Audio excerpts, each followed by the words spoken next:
கிறிஸ்துவுக்குள் மிகவும் பிரியமான சகோதர சகோதரி யாவருக்கும் யேசுவா கிறிஸ்துக்குள்ளான அன்பான வாழ்த்துக்களை தெரிவித்துக் கொள்கிறேன். கடந்த சில வகுப்புகளாக சுருக்கும் கண்ணியும் அப்படிங்கிற தலைப்பிலே நாம் செய்தியை பார்த்து கொண்டிருக்கிறோம். ஏன்னா இந்த காலத்துக்கு ஏற்ற நிகழ்கால சத்தியம்னு பார்த்தோம்னா யேசுவா கிறிஸ்துவனுடைய 2ஆம் வருகை, அவருடைய ஆளுகை, அவருடைய ராஜ்யத்துக்கான காரியங்கள், இது எல்லாமே இந்த காலத்துக்கான நிகழ்கால சத்தியமா இருக்கிறது. இதெல்லாம் அறியாதபடிக்கு அநேக கிறிஸ்தவர்கள் உலகத்தனத்திலே இருந்து கொண்டே இருக்கிறார்கள். ஏன்னா அவர்கள் இருக்கிற நிலை அவர்களுக்கு சுருக்கும் கண்ணியமா இருக்கிறது. அறியாதபடிக்கு அவர்கள் கண்கள் குருடாக்கப்பட்டிருக்கிறது. ஏன் அந்த விதமா இருக்குது அப்படிங்கிறத நம்ம பார்த்து கொண்டு இருக்கிறோம்.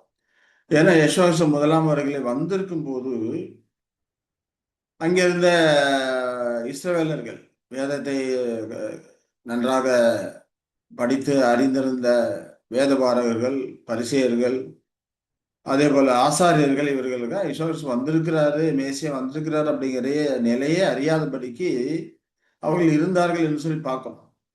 ஆனா எளிமையும் மனத்தாழ்மையா இருந்த கபடற்ற உத்தரம இஸ்ரவேலர்களா இருந்தவர்கள் கண்டு கொண்டார்கள். யெஷுவா வந்திருக்கிறாங்க கண்டு கொண்டார்கள். அவர்களுக்கு எல்லாம் தெரிஞ்சது, இவர்களுக்கு எப்படி தெரியாம போனுச்சு அப்படிங்கிறதா ஒரு கேள்வியா இருக்கு. அது வேத வசனங்கள் அதை குறித்த காரியங்கள் என்ன சொல்றது அப்படிங்கிறத நம்ம பார்த்தக்கூடிய காரியமா இருக்கிறது. அதை குறித்த காரியங்களை நாம பார்க்கலாம். நம்ம பாடத்தின் தலைப்பு சுருக்கும் கண்ணியம். இது பாகம் 4. அதற்கான வேத வசனம் என்னன்னு பார்த்தோம்னா சங்கீதம் 62ல 69ல 22, 23. அவர்களுடைய பந்தி அவர்களுக்கு கண்ணியும் அவர்களுடைய செல்வம் அவர்களுக்கு வலையுமாய் இருக்க கடவுள் சொல்லப்பட்டது. அவர்கள் கண்கள் காணாதபடிக்கு அந்தகாரப்பட கடவுது, அவர்கள் இடுப்புகளை எப்போதும் தள்ளாட பண்ணும் என்று அங்க சொல்லுகிறதை பார்க்கிறோம். இதேதான் ரோமர் 11ல 9, 10ல ரோமர் 11ஆம் அதிகாரம் 9, 10 வசனங்கள்ல அப்போஸ்தலனாகிய பவுல் விவரிக்கிறார். அவருடைய பந்தி அவர்கள் சுருக்கும் கண்ணியும் விடுதலுக்கான கல்லும் பதிலுக்கு பதிலளித்தலுமாக கடவுது, காணாதபடிக்கு அவர்களுடைய கண்கள் அந்தகாரப்பட கடவுது, அவருடைய முதுகை எப்போதும் குனியப்படும் என்று தாவீது சொல்லியிருக்கான்னு சொல்லி அதை குறித்த காரியங்கள் விவரிக்கிறார். அப்ப யெஷுவா 1ஆம் வருகையிலே வந்திருக்கும் போது அந்த வேதபாரக பரிசேயர் எல்லாம் எப்படி அறியாம போனார்கள்னா அவர்கள் இருந்த அந்த பந்தி இல்லையா, அவர்களுக்கு சுருக்கா இருக்கிறது, அவருடைய செல்வம் அவர்களுக்கு ஒரு வலையாக ஒரு இருக்கிறது அப்படிங்கிற மாதிரி தீர்க்கதரிசி சொல்றதை நாம பார்ப்போம் இல்லைங்களா. சரி, எதெல்லாம் அவருடைய பந்தி அப்படிங்கிறப்ப நாம எதை குறித்து நாம பார்த்தோம் அப்படின்னாக்கா, தேவன் அவருக்கு கொடுத்திருக்கிற நியாய பிரமாணங்கள், வாக்குத்தத்தங்கள், உடன்படிக்கைகள், இது எல்லாமே அவர்களுடைய பந்தியா இருக்குது. ரோமர் 9:4 சொல்றாரு, அவர்கள் இஸ்ரவேலரே, புத்திய சுவீகாரமும் மகிமையும் உடன்படிக்கைகளும் நியாயப்பிரமாணமும் தேவ ஆராதனைகளும் வாக்குத்தத்தங்கள் எல்லாம் அவர்களுடையது. இதுதான் அவர்களுடைய பந்தி. தேவ ஆராதனைகள் வாக்குத்தத்தங்கள் எல்லாம் அவர்களுடையதா இருக்குது. அவர்கள் தங்களை நியாயப்பிரமாணத்தை அறிந்தவர்கள் என்று சொல்லிக் கொண்டார்கள். நியாயப்பிரமாணத்தில் டாக்டர்களாக அவங்க இருந்தாங்க, அறிந்து உணர்ந்த டாக்டர்களாக அவர்கள் இருந்தார்கள். ஆனா யெஷுவா கிறிஸ்து வந்திருக்கிறத அவர்கள் அறியவில்ல. தூர தேசத்திலிருந்து சாஸ்திரிகள் தேடி வர்றாங்க நட்சத்திரத்தை கண்டு. அப்போ கூட யெஷுவா கிறிஸ்து பிறந்திருக்கிறார் அப்படிங்கிற காரியத்தை எடுத்து சொன்னார்கள் இல்லையா.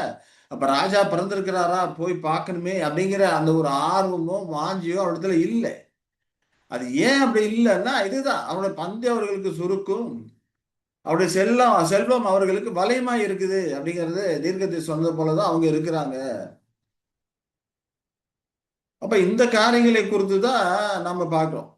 இப்ப அவர்கள் எப்படி இருந்தாங்களோ அதே போலதான் யெஷுவா 2ஆம் வருகையிலே வந்திருக்கிற, அவர் ஆளுகை ஆரம்பித்திருக்கிற இந்த காலகட்டத்திலும் அநேக கிறிஸ்தவர்கள் இருக்கிறாங்க. இவர்களுக்கு அதே போல இவர்களுடைய பந்தி அவர்களுக்கு சுருக்கும், அவர்களுடைய செல்லும் அவர்களுக்கு வலையுமா இருக்குது அப்படிங்கிறதா நாம படிக்கிற பாடமா இருக்கிறது. இந்த காலகட்டத்தில் உரிய பாடமாக இது இருக்கிறது. அவர்கள் எந்த விதமா இருந்தார்களோ அதே போலதான் இப்ப இருக்கிற பெயரளவான கிறிஸ்தவர்கள் இருக்கிறாங்க. பெயரளவான மாம்ச இஸ்ரவேலர்கள் எப்படி இருந்தார்களோ இப்பொழுது பெயரளவான கிறிஸ்தவர்கள் இருக்கிறாங்க.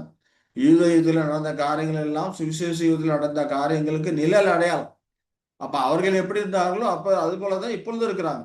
ஆனா அந்த காலகட்டத்திலே கபடமற்ற உத்தம இஸ்ரவேலர் இருக்க நாத்தாமியாலை போன்றவர்கள் கண்டு கொண்டார்கள். அறிந்து உணர்ந்து கொண்டார்கள் அவர்தான் மேசியான்னு சொல்லிட்டு. அதுபோல எந்த காலகட்டத்தில் கபடற்ற உத்தம கிறிஸ்தவர்களாக இருக்கிறவர்கள், மனத்தாழ்மையும் எளிமையா இருக்கக்கூடியவர்கள், ஆண்டவர் யெஷுவா கிறிஸ்து வந்திருக்கிற காரியங்களையும் ஆளுகை ஆரம்பித்திருக்கிற காரியங்களையும் சாத்தானெல்லாம் கட்டப்பட்டு கொண்டிருக்கிற அப்படியே காரியங்களை எல்லாம் அறிந்து உணர்ந்திருக்கிறார்கள். ஆனா பெரும்பாலான கிறிஸ்தவர்கள் பெயரளவா இருக்கிறதுனால அவர்கள் அறிந்து உணரல அப்படிங்கிறது தான் நம்ம நம்ம வருந்தத்தக்க ஒரு காரியமா இருக்கிறது அப்படின்னு சொல்லி நம்ம இந்த காரியங்கள் விளக்கமெல்லாம் நம்ம பார்த்தோம். மறுபடியும் அதுக்குள்ளேயே நம்ம போக வேண்டியதில்லை. அப்ப அவர்களுக்கெல்லாம் எது அவர்களுடைய பந்தி அப்படிங்கிறத பார்த்தோம். அப்படி அவர்கள் செல்வம் அவர்களுக்கு சுருக்கா இருக்குது, வலையா இருக்குது அப்படின்னு சொல்லி படிச்சோம் இல்லைங்களா? அப்ப அவருடைய செல்வம் அப்படிங்கிறது எதை குறிக்கிறது? ஆசாரியர்கள், வேதபாரகர்கள், பரிசேயர்கள், அவர்களை பின்பற்றின இஸ்ரவேலர்கள் ஆகியோருக்கு எவையெல்லாம் சுருக்கும் கண்ணியமா இருந்ததுன்னு பார்த்தோம்னா, எந்த நிலை? ஏற்கனவே பார்த்தோம் அவர்களுக்கு இருக்கக்கூடிய அந்த பந்தி அப்படிங்கிறப்போ நியாயப்பிரமாணம், உடன்படிக்கைகள், ஆராதனைகள், வாக்குத்தத்தம் இதெல்லாம் அவருடைய பந்தியா இருக்குது. அவருடைய இருந்த நிலை, செல்வம் அவர்களுக்கு அதுவும் கூட அவர்களுக்கு வலையா இருக்குது அப்படின்னு சொல்லி பார்த்தோம். அந்த செல்வ நிலை என்னென்னலாம் பார்த்தோம்னா, அவர்கள் இருந்த உயர்ந்த நிலை இல்லைங்களா? ரோமர்களுக்கு அடிமைப்பட்டு இருந்தாலும் கூட வேதபாரகர், பரிசேயர்கள், ஆசாரியர்கள் எல்லாமே ஒரு உயர்ந்த நிலையில தான் இருந்தாங்க. செல்வ செழிப்பா தான் அவங்க இருந்து கொண்டு இருந்தாங்க. அவர்களுக்கு வேலைக்காரர்கள் இருந்தாங்க. ரோமர்கள் அவர்களுக்கு படை வீரர்களும் கொடுத்திருந்தாங்க. ரோமர்கள் அவர்களை மதித்து உயர்ந்த அந்தஸ்துல வைத்திருந்தாங்க. அவர்கள் நியாயப்பிரமாண சட்டமுடைய டாக்டர்களாக இருந்தாங்க. அதே போல ஜனங்கள் எல்லாரும் அவரோட பேச்சை கேட்டு கீழ்ப்படியக்கூடியவர்களாக இருந்தாங்க. அது மட்டும் இல்லாம அவர்கள் எதிர்பார்த்த விதமா மேசியா வரல. அவர்கள் மேசியாவை எதிர்பார்த்தாலும் எப்படி? அரசாங்கத்திலே ராஜ வம்சத்திலே பிறப்பாரு, ரோமர்களை வீழ்த்துவாரு, ரோம அரசாட்சியை சண்டை போட்டு வீழ்த்திட்டு இவர் ஆட்சியை சாபிப்பாரு. அப்ப உலகம் பூரா அந்த ஆட்சியை அப்படியே பரவலா சாபிக்க ஆரம்பிப்பாரு அப்படிதான் அவங்க எதிர்பார்க்கிறாங்க. லிட்டரலா அவங்க எதிர்பார்க்கிறாங்க. ஆனா மேசியா வந்ததோ தாழ்மையான நிலை, ஏழ்மையான நிலை, மனுஷகுமாருக்கு தலை சாய்க்கும் இடமில்லை அப்படின்னு சொல்லப்பட்ட பிரகாரம் ஒரு ஏழ்மையிலே தான் அவர் பிறந்து வளர்றாரு. அப்ப இதெல்லாமே அவர்களுக்கு என்னது வலையும் கண்ணியமா இருக்கு. அது எதிர்பார்த்த மாதிரி மேசியா இல்லை. அவர் இருந்த ஏழ்மையான நிலை. அது மட்டும் இல்லாம மேசியா அநேக அற்புத அடையாளங்களை செய்தாரு. அவரின் பேச்சு திறமை இது எல்லாத்துக்கும் ஒரு எரிச்சல கோபம் ஊட்டக்கூடியதா இருக்குது. ஏன்னா அநேகர் அவரை பின்பற்ற ஆரம்பிச்சாங்க. அவரோட அற்புதமான செயல்களை பார்த்து அவரோட பேச்சு திறமையை பார்த்து அநேகர் பின்பற்ற ஆரம்பிச்சாங்க. அது அப்படியே தொடர்ந்துச்சுன்னா என்ன பண்ணுவாங்க? ரோமர்கள் அவரை உயர்த்தி இவர்களை தாழ்த்திடுவாங்களோ அப்படிங்கிற ஒரு சுயநலமான எண்ணம் அவர்களிடத்துல இருந்தது. அதனால அவரை குற்றம் பிடித்து அவரை தாழ்த்தி போடணும், இல்லாமல் பண்ணணும் அப்படிங்கிற ஒரு மனப்பான்மை இவர்கள்ட்ட வளர்ந்தது. இந்த அவர்களது நிலை அவர்களுக்கு வலையா இருக்குது. அப்ப அவர்கள் பந்தி அவர்களுக்கு நாங்கெல்லாம் நீதிமான்கள் என்று கருத்திலே கொண்டார்கள். அந்த பந்தி அவர்களுக்கு சுருக்கமா இருந்தது. இந்த செல்வம் அவர்களுக்கு வலையாக ஒரு கண்ணியாக அது இருக்குது அப்படின்னு சொல்லி நாம் இந்த காரியங்களை வந்து விளக்கமா பார்த்தோம். அதே போலதான் இந்த காலகட்டத்தில் இருக்கிற கிறிஸ்தவர்களும் யெசுவா 2ஆம் வருகையில் வந்திருக்கிற இந்த காலகட்டத்துல இவர்களுக்கும் கண்ணியும் சுருக்கமா இருக்கு. என்னன்னு பார்த்தோம்னா அவர்கள் இப்ப இருக்கிற கிறிஸ்தவர்களும் செல்வ செழிப்பா நல்ல உயர்ந்த நிலையில தான் இருக்கிறாங்க. பேரவான கிறிஸ்தவர்கள் எல்லாருமே உயர்ந்த நிலையில தான் இருக்கிறாங்க. இவர்களுக்கு எடுபடி வேலை செய்யறதுக்கு வேலைக்காரர்கள் இருக்கிறாங்க. ரோமர்கள் அவர்களை எப்படி மதித்தார்கள் அதே போல இவர்களையும் அரசாங்கத்தில் இருப்பவர்கள் மதித்து ஒரு ஒரு உயர்ந்த நிலையில தான் வச்சிருக்கிறாங்க. அதே போல இவர்களும் தேவனுடைய பிரமாணங்களுடைய சட்டமுடைய டாக்டர்களாக இருந்தாங்க. ஏன்னா இவர்களுக்கு பட்டம் கொடுத்துக்கிறாங்க. டாக்டர் ஆஃப் டிவைனிட்டி அப்படின்னு சொல்லிட்டு இவர்கள் தங்களுக்கு தாங்களே பட்டம் கொடுத்து கொள்ளுகிறார்கள் அப்படிங்கிற காரியங்களை எல்லாம் நம்ம பார்த்தோம் இல்லைங்களா? அவர்கள் நியாயப்பிரமாண டாக்டர்களாக இருந்தாங்க. நியாயப்பிரமாணத்தை சட்டமுடையவர்களாக இருந்தார்கள், கருதினார்கள். மற்றவர்கள் எல்லாம் பாவி என்று கருதினார்கள். அதே போல இவர்களும் டாக்டர் ஆஃப் டிவைனிட்டி அப்படிங்கிற பட்டம் உடையவர்களாக இருக்கிறாங்க. மற்றவர்களை எல்லாம் இழிநிலையில் உள்ளவர்களாக பாவிகளாக கண்டில் கொள்ளக்கூடியவர்களாக இருந்தாங்க. அது மட்டும் இல்லாம ஜனங்கள் இவர்களோட பேச்சை கேட்டு கீழ்ப்படுகிறாங்க. ஏன்னா ஜனங்கள் என்ன விரும்புகிறாங்களோ வாஞ்சிக்கிறாங்களோ அதுக்கு தக்க விதமா இவர்களோட பேச்சு இருக்குது. அதனால ஜனங்கள் இவர்களோட பேச்சை கேட்டு மகிழ்ந்தாங்க, கீழ்ப்படினாங்க. ஏன்னா அவர்கள் தங்கள் சுய இச்சைகளை கேட்ட போதவர்களை தேர்வு செய்து கொள்கிறார்கள் என்று அப்போஸ்தலனாகிய பவுல் சொன்னது போலதான் அவர்களும் இப்படிப்பட்டவர்களை தேர்வு செய்து கொள்கிறாங்க. அதே போல யெசுவாவின் 2ஆம் வருகையும் இவர்கள் எதிர்பார்த்த விதமாக இல்லை. இவர்கள் என்ன எதிர்பார்த்தாங்க? யெசுவாவின் 2ஆம் வருகை மேசியா வருவாரு, வந்த உடனே எல்லாத்தையும் அப்படியே பரலோகத்துக்கு கொண்டு போயிடுவாரு அப்படிங்கிற மாதிரி எதிர்பார்க்குறாங்க. பூமியில் எல்லாத்தையும் எரிச்சு போட்டுருவாரு, அழிச்சு போட்டுருவாரு. இதான் அவர்களோட எதிர்பார்ப்பு. அந்த விதமா எதுவுமே இல்லை. அவர்கள் எதிர்பார்த்த விதமா மேசியா வரல. அப்படிங்கிறப்போ இதுவும் அவர்களுக்கு என்னது, ஒரு வலையாக கண்ணியாக இருக்கிறது. அவர்கள் அது மட்டும் இல்லாம இவர்கள் அநேக அற்புத அடையாளங்கள் செய்வதாக சொல்லிக் கொண்டிருக்கிறார்கள். ஆனால் சாத்தானும் பொய்யான அற்புத அடையாளங்களை செய்வான் என்று லோகம் சொல்லப்பட்டிருக்கிறதே நம்ம பார்க்கிறோம் இல்லைங்களா? அதே போல இவர்களுக்கும் பேச்சு திறமை இருக்கு. ஏன்னா ஜனங்களுக்கு ஏற்ற விதமாக பேசக்கூடியவர்களா இருக்கிறாங்க. அதனால அநேகர் இவர்களை பின்தொடர்றாங்க. அது மட்டும் இல்லாம அங்க அவர்கள் எப்படியெல்லாம் கேள்விகள் கேட்டு அவர்கள் இடர்கள் அடைந்தார்களோ அதே போல் இவருக்கும் அநேக பல கேள்விகள் கேட்கிறாங்க. வேற பரிசையெல்லாம் என்ன கேட்டாங்க? கலிலேயாவது எந்த ஒரு தீர்க்கதரிசியும் வரமாட்டாங்க. இவர் எங்கிருந்து வந்தா நமக்கு தெரியுமே. இவருடைய தாய், சகோதரர்கள், சகோதரிகள் நம்ம கூட இருக்கிறாங்களே. ஆனா மேசியா வரும்போது எங்கிருந்து வந்தான்னு தெரியாதே.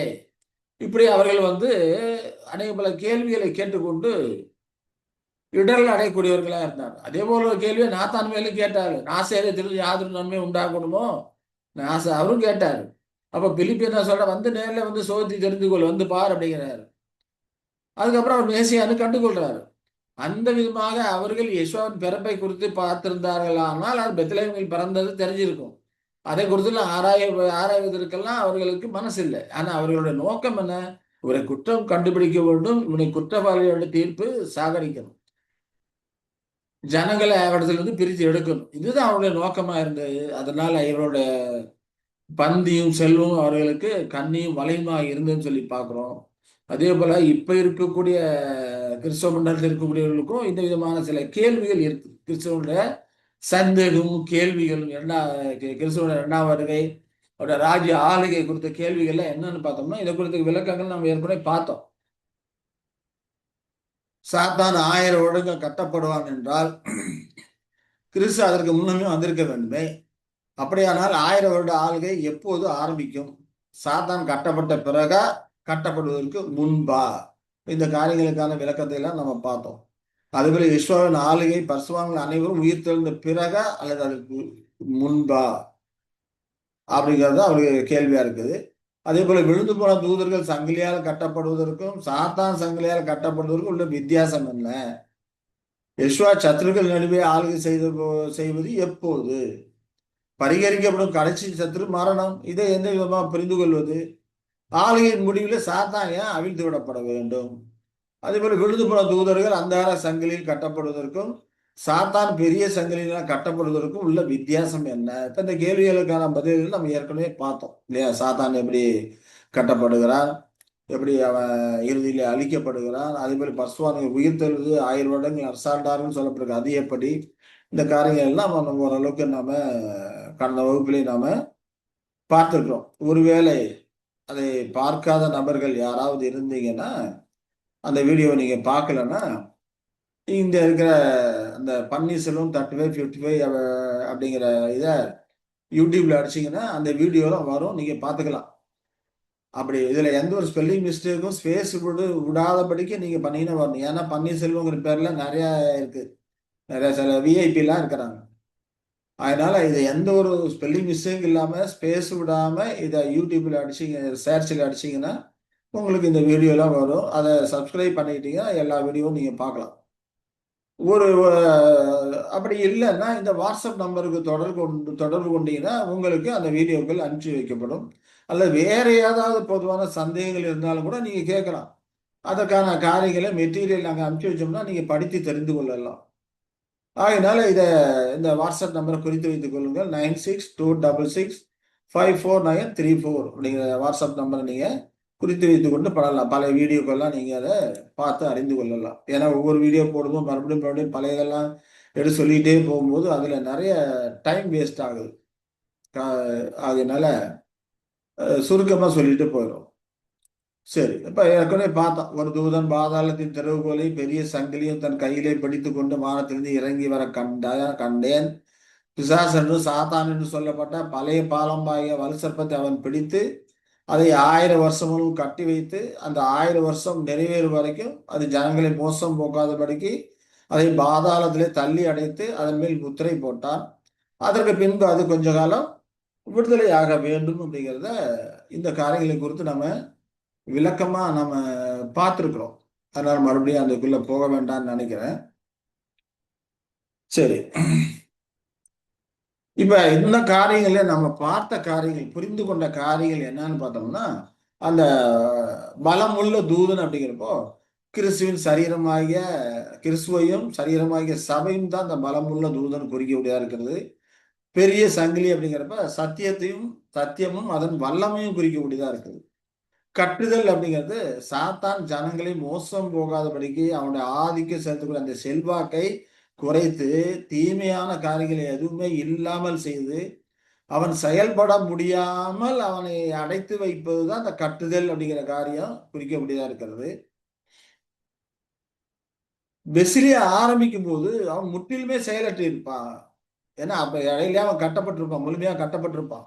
பெசிலிய ஆரம்பிக்கும் போது முழுமையா கட்டப்பட்டிருப்பான், முழுமையா செயலற்று இருப்பான். அப்போ அவன் செல்வாக்கையும் தீமையும் இல்லாமல் செய்வதுதான் என்பது 1000 வருடங்கள் முழுக்க நடைபெறும் அப்படிங்கிறப்போ, ஆனாலும் கூட உயிரோடு எழுந்து வரக்கூடிய அநேகர் இருப்பாங்க. ஏன்னா ஆதாமுக்குள்ள எல்லாரும் மரிக்கிறது போல கிறிஸ்துக்குள்ள எல்லாரும் உயிர்ப்பிக்கப்படுவார்கள் இல்லையா? அப்படி எல்லாரும் உயிர்ப்பிக்கப்பட வரும்போது சாத்தான் மூலம் சவதரித்த அதே பழைய இயல்புகள், பழைய குண பண்புகள், அந்த பாவ ஆசைகள் இது எல்லாமே இருக்கும். அதெல்லாம் அவங்களுக்கு சத்துருவா இருக்கும்.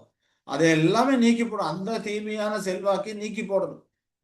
நீக்கி போடணும். அதனாலதான்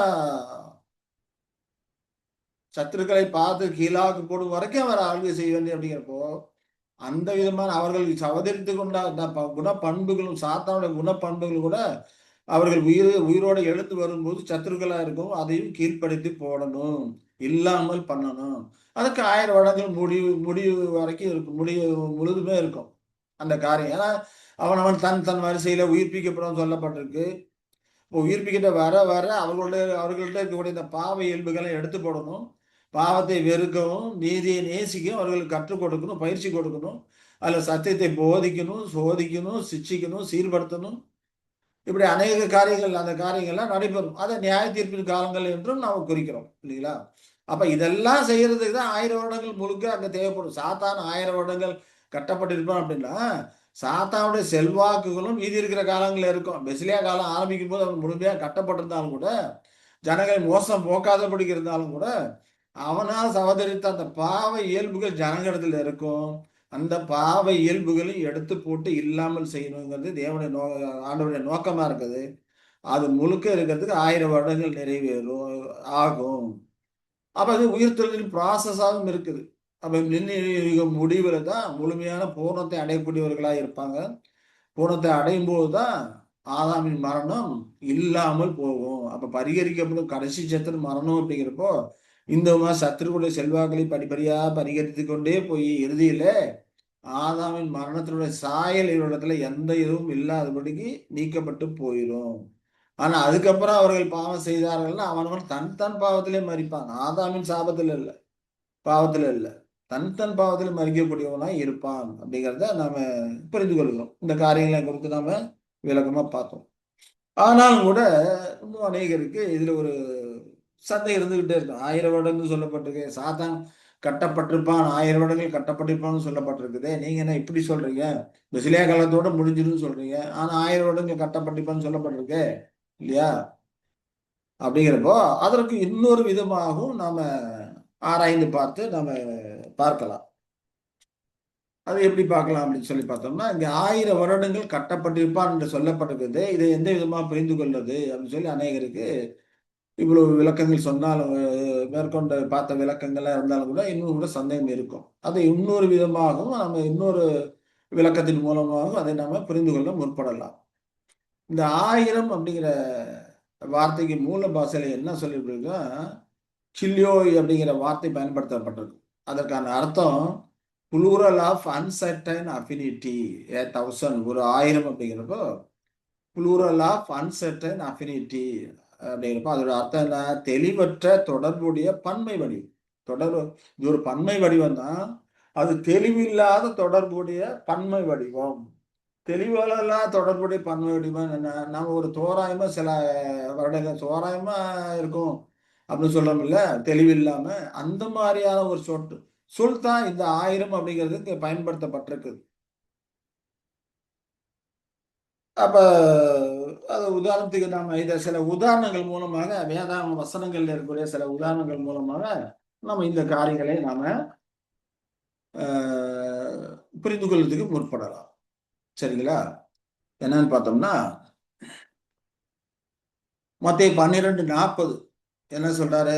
ஆண்டவராகிய எசேக்கியா சொல்றாரு.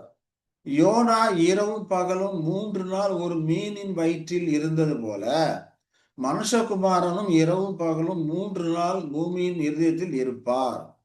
இப்ப யோனா இரவும் பகலும் 3 நாள் அப்படிங்கிறப்போ, அந்த இரவும் பகலும் இரவும் பகலும் சொல்லும்போது, நாம இதை எப்படி புரிந்து வைத்திருக்கிறோம்? 3 இரவு 3 பகல் முழுமையாக மீனின் வயிற்றிலே யோனா இருந்தாரு. ஏன்னா 3 அ இரவு பகல் 3 நாள் சொல்லப்பட்டிருக்கு. வெறும் 3 நாள் சொல்லல. இரவும் பகலும் 3 நாள் அப்படிங்கிறப்போ 3 இரவு 3 பகல் அவர் இருந்தார் அப்படின்னு சொல்லி தான் நாம எடுக்கிறோம் இல்லையா? இத எத குறித்து ஆண்டவர் எஸ்ஆர் இத குறித்து சொல்றார் அப்படின்னா, அது யோனா 1:17 படிக்கிறோம். யோனாவை விழுங்கும்படி ஒரு பெரிய மீனை கர்த்தர் ஆயத்தப்படுத்தினார். அந்த மீன் வயிற்றிலே யோனா ராப்பகல் 3 நாள் இருந்தான்னு சொல்லப்படுது. ராப்பகல் 3 நாள். அப்படின்னா என்ன அர்த்தம்? 3 இரவு 3 பகல். அப்படிதான் நாம கருத்திலே கொள்றோம். இல்லைங்களா? ராப்பகல் 3 நாள் அப்படிங்கிறப்ப அப்படி கருத்தில் கொள்றோம். இப்போ 3 இரவு 3 பகல் அப்படிங்கிறப்போ, எப்படி அது 3 இரவு 3 பகலும் இருக்குதோ, அதே போல ஆண்டவராகிய எஸ்ஆர்ஸும் 3 இரவும் 3 பகலும் பூமியின் இதயத்தில் இருப்பார் என்று எஸ்ஆர்ஸோட வார்த்தைகள் இது சொல்லுது. அப்ப எஸ்ஆர்ஸ் 3 இரவும் 3 பகலும் கிட்டத்தட்ட 72 மணி நேரம் அவரு மரண நித்திரையில இருந்தாரா? அப்படின்னு பார்த்தோம்னா, இல்ல. இல்லையா? முதல் நாள் இரவுல பாதி போயிருச்சு. இன்னும் சொல்லப்போனா ஜான்சன் சொல்லும்போது, அவரை எப்ப கைது பண்றாங்களோ பாஸ்டர் ஜான்சன் அவர்கள் சொல்லும்போது, அவரை எப்ப கைது பண்றாங்களோ அப்பயிலிருந்து பிரஜாதிகளுடைய இதுல ஒப்பு கொடுத்துட்டாரு. ஆகையினால அப்பயிலிருந்து அந்த கணக்கு ஆரம்பிக்குது அப்படிங்கிற மாரி அவர் சொல்றாரு. அப்படி இருந்தாலும் கூட முழு இரவு இல்ல, பாதி இரவு தான். 12 மணி வாக்குலலாம் அவர் வந்து கெத்செமனே தோட்டத்துல இருக்கிறாரு. அப்ப பாதி இரவு தான் அங்க போயிருக்கு. இரவுனா எப்பயிலேருந்து? சாயங்காலம் 6 மணிலேருந்து காலையில 6 மணி வரைக்கும் இரவு. காலையில 6 மணிலேருந்து சாயங்காலம் 6 மணி வரைக்கும் பகல். அதுதான் கணக்கு இல்லைங்களா? அப்படி பார்க்கும்போது கைது பண்ணது கூட 12, 1 மணி போல தான் அவங்கள கெத்செமனே தோட்டத்துல கைது பண்றாங்க. அப்ப பாதி இரவு அங்க போயிருச்சு. அது மட்டும் இல்லாம ஆண்டவராகிய எஸ்ஆர்எஸ் எப்ப உயிர்த்தெழுந்தாரு? 3ஆம் நாள் அதிகாலமே உயிர்த்தெழுந்துட்டார். 3ஆம் நாள் முழு பகலும் அவர் பூமியின் வயிற்றில இல்ல இல்லையா? ஆனா இங்க இரவு பகலும் 3 நாள் அப்படின்னு சொல்லி சொல்லப்படுகிறது. அப்படின்னு சொல்லி நம்ம பார்க்கிறோம் இல்லைங்களா? அப்ப இத நம்ம எப்படி புரிந்து கொள்றது? அப்படி பார்த்தோம்னா, இது சொல் வழக்குல அப்படி சொல்றது ஒரு வழக்கமான ஒரு காரியமா இருக்கு. ஒரு நாள சொல்லும்போது இரவும் பகலும், இரவும் பகலும் அப்படின்னு சொல்லி சொல்றது ஒரு வழக்கமான ஒரு காரியமா இருக்கு. ஆகையினால இது 3 இரவு 3 பகல் அதான் மொத்தம் 72 மணி நேரம் என்று நாம என்ன பண்ணக்கூடாது? கணக்கில இத எடுக்கக்கூடாது அப்படிங்கிறது தான் இதிலிருந்து நாம் புரிந்து கொள்கிறோம். ஏன்னா 72 மணி நேரம் யெசுவா கிறிஸ்து பூமியின் வயிற்றிலே இல்ல. 3ஆம் நாள் அதிகாலமே உயிர்த்தெழுந்தார் என்று வேத வசனங்கள்ல நம்ம படிக்கிறோம். அது மட்டும் இல்லாம, இவர் எப்படி இந்த 3 நாள் 3 பகல் அப்படிங்கிறப்போ, இவர் எப்படி மரித்து 3ஆம் நாள் உயிர்த்தெழுந்தாரோ, அதே போல தான் பரிசுத்தவான்களும் 3ஆம் நாள் உயிர்த்தெழக்கூடியவர்களா இருக்கிறாங்க. அது எந்த மாதிரியான 3ஆம் நாள் அப்படின்னு பார்த்தோம்னா, ஒரு சார்ட்ல படிக்கலாம். இந்த சார்ட்ல நம்ம பார்க்கும்போது, ஆதாம் சிருஷ்டிக்கப்பட்டதிலிருந்து 6000 வருடங்கள் 1872 வருஷம் ஆகுது. ஆனா யூபிலி கால கணக்கு போடும்போது, அது 1874ல யூபிலி கால கணக்கு வருது. யூபிலி கால கணக்கு அந்த கிரேட் ஜூபிலி நிறைவேறுதலா அந்த யூபிலி நம்ம இதெல்லாம் ஏற்கனவே படிச்சிருக்கோம். அந்த நிறைவேறுதலான யூபிலிய கணக்கு பண்ணும்போது, ஏன்னா யெசுவாஸ் 2ஆம் வருகையில வந்திருக்கிறார் அப்படிங்கிற காரியங்கள இதெல்லாம் படிச்சிருக்கிறோம். அந்த வீடியோ வேணும்னா, நாங்க சொன்ன அந்த அட்ரஸ்ல நீங்க போய் பார்த்தீங்கன்னா, உங்களுக்கு அந்த காரியம் கிடைக்கும். நீங்க பார்த்து தெரிந்து கொள்ளலாம். இல்ல வாட்ஸ்அப் நம்பருக்கு ஃபோன் பண்ணீங்கன்னா, உங்களுக்கு நான் அனுப்பி வைக்கிறேன். சரிங்களா? அப்போ யூபிலி கால கணக்கு 1874ல ஆரம்பிக்குது. ஆனா ஆதாம் சிருஷ்டிக்கப்பட்டதுன்னு பார்க்கும்போது 1872 வருது. அப்ப இதுல நமக்கு என்ன தெரியுது? ஆதாம் பாவம் செய்யாமல் இருந்தது 2 வருட காலம் அப்படிங்கிறத இதன் மூலமாக நாம புரிந்து கொள்ளுகிறோம். அப்ப ஆதாம் சிருஷ்டிக்கப்பட்டது 2 வருஷம் கழிச்சு தான் அவன் என்ன பண்ணியிருக்கிறான்? பாவத்துல விழுந்திருக்கிறான். ஏன்னா இழந்து போனதை திரும்பி பெறக்கூடிய அந்த யூபிலி வருஷம் 6000 1874ல முடியறதுனால அதுலேருந்து ரிவர்ஸ்ல 6000 வருஷங்கள் கொண்டு போனா 4127 வருது. அப்போ கர்த்தருக்கு ஒரு நாள் 1000 வருடம் கணக்கு பண்ணும்போது 1000, 2000, 3000 வருடம் அப்படி கணக்கு பண்ணி பார்த்தோம்னா கிமு 4127 அதான் பாவத்தில் விழுந்த வருடம் இல்லையா? கிமு 4127லேருந்து 1000 வருடங்கள் மைனஸ் பண்ணோம்னா 3127. கிமு 3127. இது முதலாவது நாள். 2ஆம் நாள் கிமு 3127லேருந்து கிமு 2127 வரைக்கும் 2ஆம் நாள், 2வது 1000 வருட நாள். 3வது 1000 வருட நாள் பார்த்தோம்னா 2127லேருந்து 1127 வரைக்கும் 3வது நாள். 4வது நாள் பார்த்தோம்னா 1127லேருந்து 127 வரைக்கும் இருக்கிறது 4வது நாள் இல்லையா? அப்ப கிமு 127லேருந்து கிபி 874 வரைக்கும் உள்ள அந்த 1000 வருடங்கள் 5வது நாள். இப்ப இந்த காலகட்டத்துல தான் யெஷுவா கிறிஸ்து மரிக்கிறார் இல்லையா? ஏன்னா கிமு கிறிஸ்துக்கு முன்னால 127 வருடங்கள்ல இருந்து கிறிஸ்துவுக்கு அப்புறம் 874 வருடங்கள் கூட்டினாதான் 1000 வருடங்கள். இந்த காலகட்டத்துல கிமு 33ல ஆண்டவராய் யெஷுவா கிறிஸ்து மரித்தார்ன்னு சொல்லி பார்க்கிறோம். இப்ப யெஷுவா கிறிஸ்து மரித்தது என்னது? 5வது 1000 வருட நாள்ல யெஷுவா கிறிஸ்து மரிக்கிறார். அதுக்கப்புறம் 6வது 1000 வருட நாள் பார்க்கும்போது 874லேருந்து 1874 வரைக்கும் 6வது 1000 வருடங்கள். இப்ப 7வது 1000 வருடம் தான் மில்லேனியல் நான் சொல்றோம். அந்த மில்லேனியல் யுகம் அப்படிங்கிறப்போ அது 1874ல ஆரம்பிக்குது.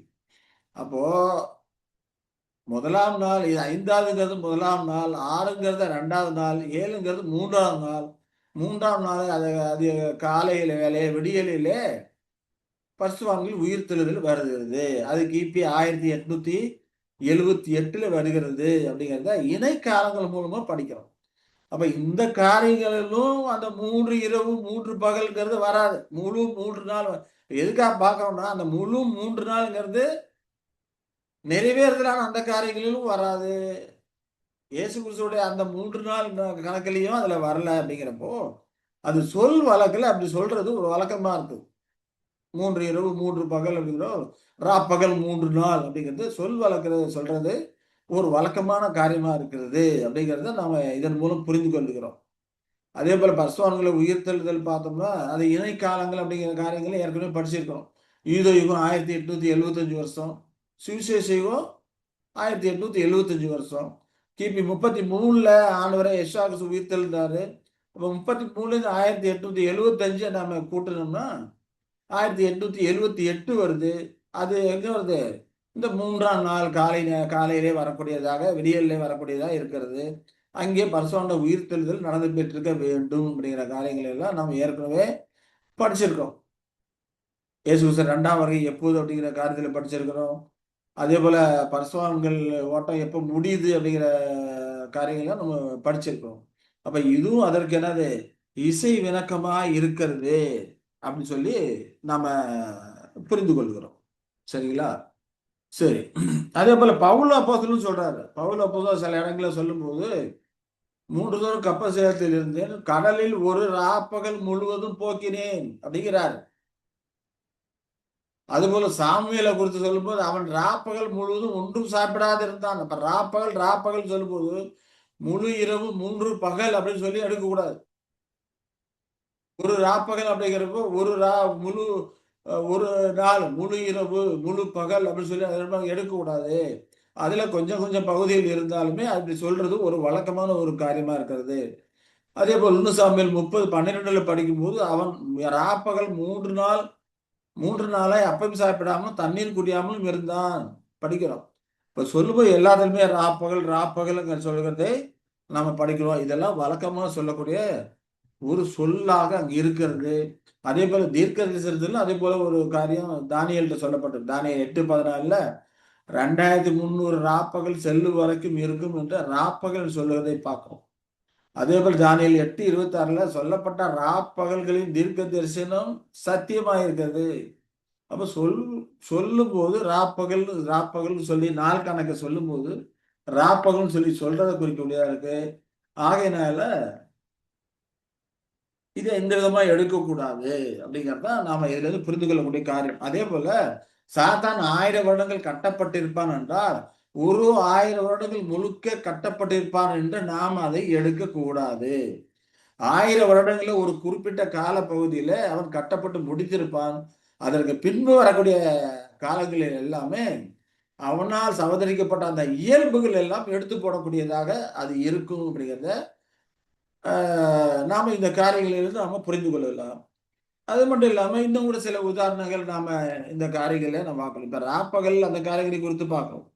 அதே போல் இன்னும் சில உதாரணங்கள் நம்ம பார்த்தோம்னாக்க ஆமோஸ் 5:20 பார்க்கிறோம். கர்த்தருடைய நாள் அப்படின்னு சொல்லி பார்க்கிறோம் இல்லையா?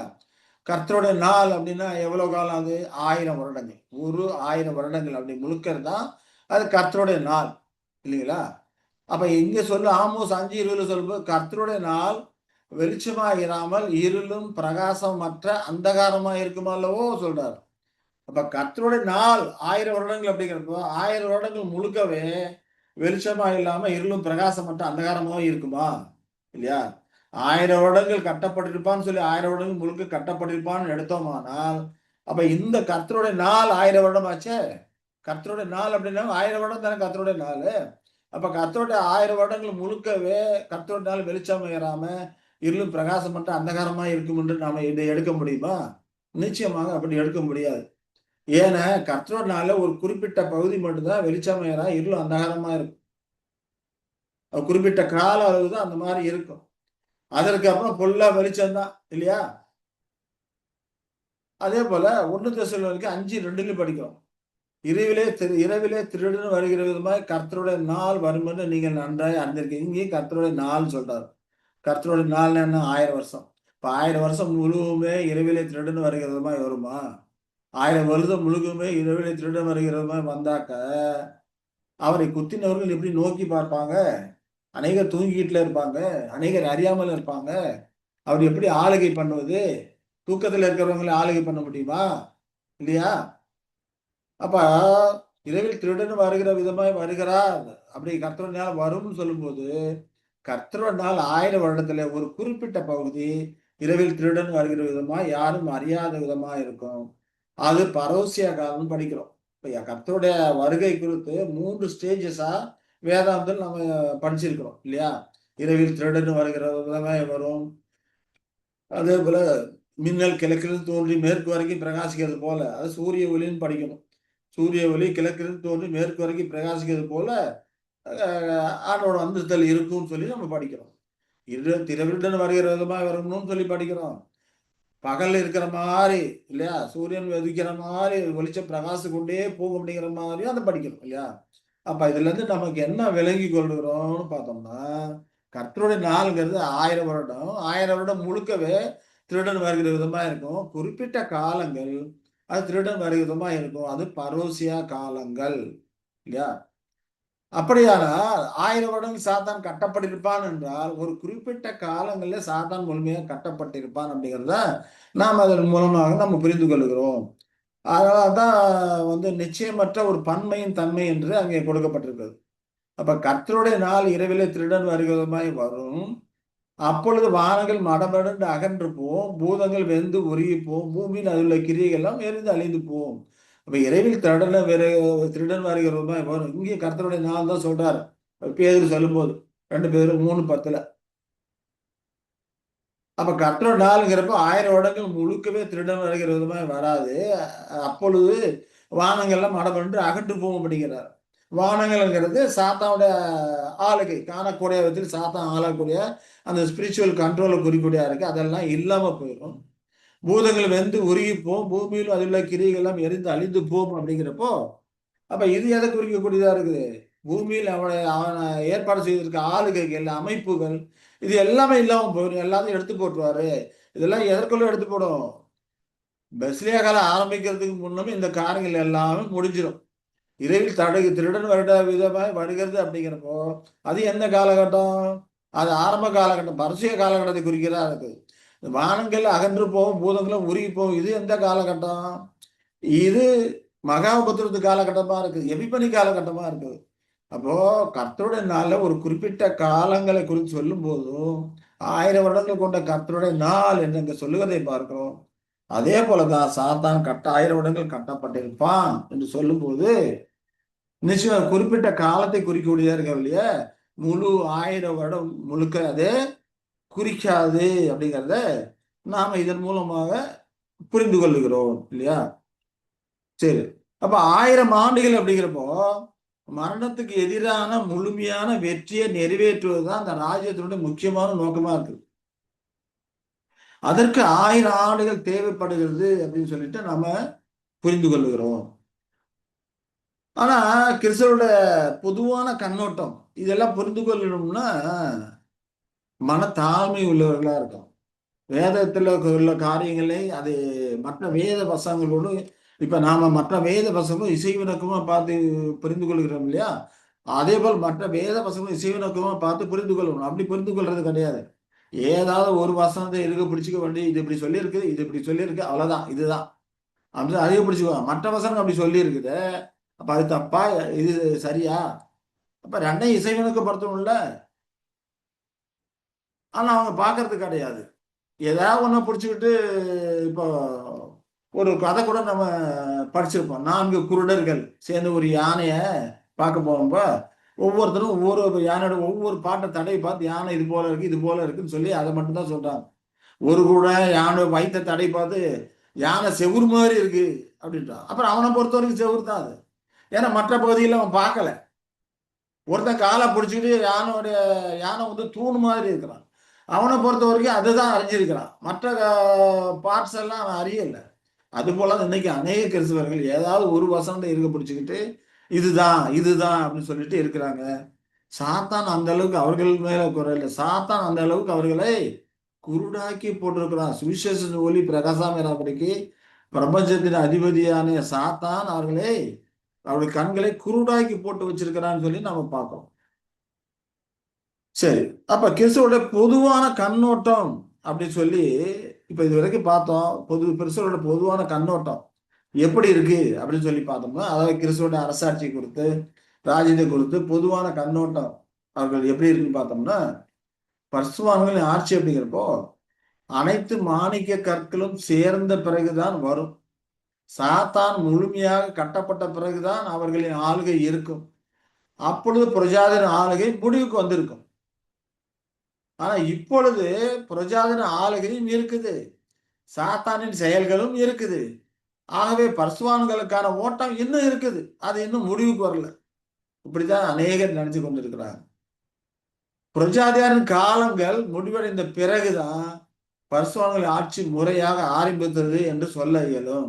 இப்ப பிரஜாதியாரின் காலம் இப்ப இருந்துகிட்டு இருக்குன்னா பரிசுத்தவான்கள் ஆட்சி இன்னும் ஆரம்பிக்கல. பரிசுத்தவான்கள் ஆட்சி ஆரம்பிக்கலன்னா அப்ப இன்னும் அது முடியல, பரிசுத்தவான்கள் ஓட்டம் இன்னும் இருக்குது. இப்படி பேசக்கூடிய ஆட்கள் இருக்கிறாங்க. இது அவங்களுடைய பொதுவான கண்ணோட்டமா இருக்குது. ஆக என்ன இப்படி எல்லாம் இருக்கிறதுனால 1000 ஆண்டு கால ஆளுகையின் அந்த கணக்கீடை குறித்து, அந்த 1000 ஆண்டு கால ஆளுகை எப்போது ஆரம்பிச்சது, எப்பொழுது முடிவடைகிறது அப்படிங்கிறதுலாம் ஒரு திறந்த கேள்வியாக இருக்குது. அதெல்லாம் அறிஞ்சு கொள்ளவே முடியாது, இப்படி அநேகர் நினைக்கிறாங்க. ஆனா வேத வசனங்கள் அறியாததல்ல, வெளிப்படாத மறைபொருளும் இல்லை, அறியப்படாத ரகசியமும் இல்லை. அது ஏற்ற காலத்திலே கர்த்தருடைய பிள்ளைகள் அறிந்து கொள்ளும்படிக்கு தான் தேவன் தீர்க்க தரிசனங்களை வைத்திருக்கிறார். காலத்துக்கு முன்மையா தீர்க்க தரிசனத்தை அறியணும்னு பார்த்தா அறிய முடியாது. அந்தந்த காலகட்டத்திலே அது அறிய முடியும். தானியேல் சொல்லும் போது பார்க்கிறோம், இது உனக்குரிய, தானியேல் அர்த்தம் கேட்கிறாரு, அதோட அர்த்தம் என்னன்னு கேட்கிறாரு. இது உனக்குரியது அல்ல, முத்திரை போடு. அந்த காலத்துல அது விளங்கும், அனைவரும் உங்கும் ஓடுவார்கள், அறிவு பெருகி போகும் அப்படிங்கிறார். அப்ப அறிவு பெருகி போயிருக்கிற இந்த காலகட்டமா இருக்குது, டிரான்ஸ்போர்ட்டிங் பெருகிற காலகட்டமா இது இருக்குது. அப்ப இந்த காரியங்கள் எல்லாம் நமக்கு விளங்கக்கூடியதா இருக்குது. இப்ப இந்த காலகட்டத்திலே இப்படி ஒரு கண்ணோட்டமா வைத்துக் கொண்டுதான் கிறிஸ்தவர்கள் இருக்கிறாங்க. ஏன்னா அவர்களுக்கு எல்லாமே சுருக்கும் கண்ணியமா இருக்குதுன்னு சொல்லி பார்க்கிறோம். பரிசுத்தவான்கள் ஆட்சி எல்லா மாணிக்க கற்களும் சேர்ந்த பிறகுதான் வரும்னு சொல்லி அநேகர் நினைக்கிறாங்க. ஆனா அது அப்படி கிடையாது.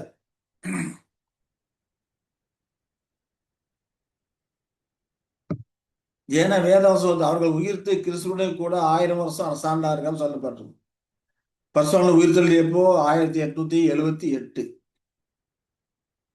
அவர் அவர் வந்தது இப்போ 1874. வரும்போது எப்படி வர்றாரு? சகல அதிகாரிகளும் பெற்று வர்றார்.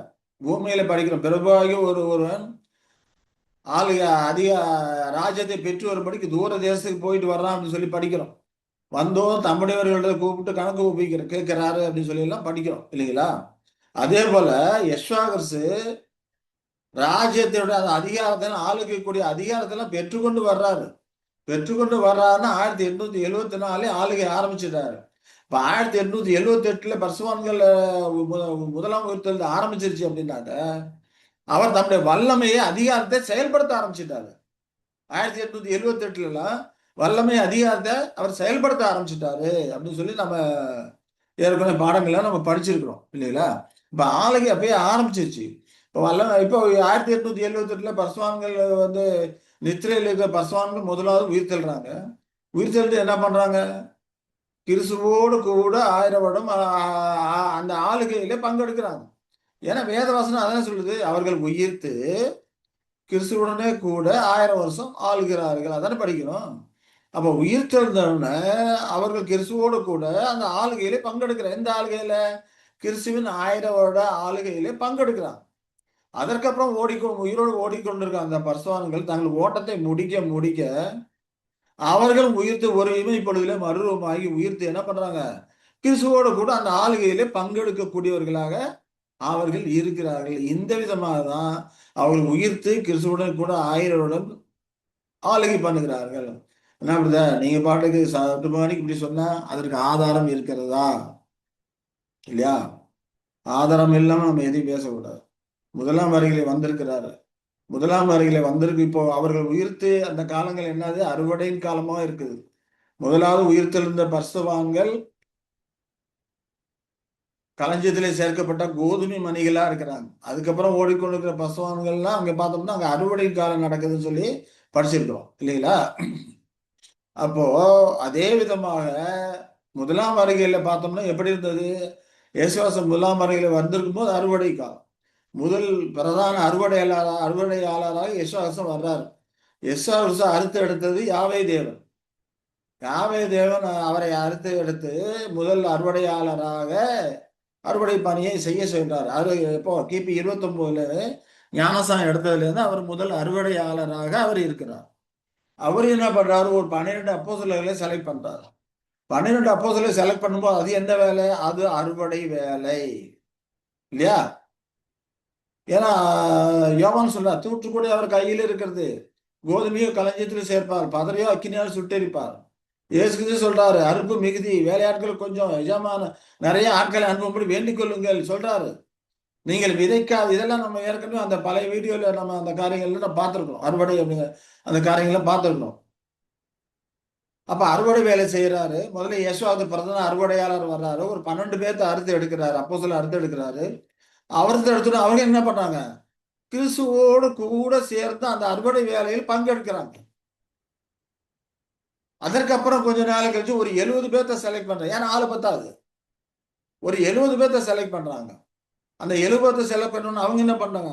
அவர்களோடு கிறிஸ்துவோடு சேர்ந்து அறுவடை வேலையில் பங்கெடுக்கிறார்கள் இல்லையா? அப்ப கிறிஸ்துவோடு கூட அறுக்கிறவர்களாக அவர்களும் இருக்கிறார். அதுக்கப்புறம் உயிர்த்தெழுதல ஒரு 500 பேர் இல்லையா? 500 பேர் காட்சி அளித்தாரு இல்லையா? அப்ப அவர்கள் என்ன பண்ணுவாங்க? நிச்சய அறுவடை வேலையை பங்கெடுத்திருப்பாங்க. அதுக்கப்புறம் பெந்தகோஸ்தே நாள்ல 3000 பேரு, 5000 பேரு அப்படி அறுத்து எடுக்கிறாங்க. அப்ப அவரவர்கள் அறுத்து எடுக்க அவர்கள் எந்த வேலையில் பங்கெடுக்கிறாங்க? அறுவடை வேலையில பங்கெடுக்கிற கிபி 69 வரைக்கும் 40 வருஷம் அந்த அறுவடை வேலை நடந்தது. அறுத்து எடுக்க அவங்க எல்லாரும் கிறிஸ்துவோடு கூட அறுவடை வேலையில் பங்கெடுக்கிறார்கள். படிச்சோம் இல்லைங்களா?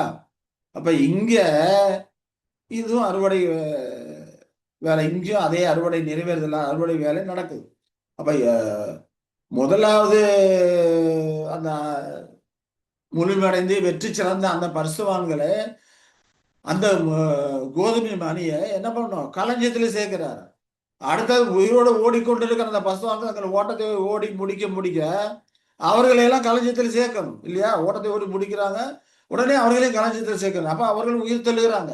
உயிர் தெழுந்து கிறிஸ்துவோடு கூட அடுத்த வேலையில ஆரம்பிக்கிறாங்க.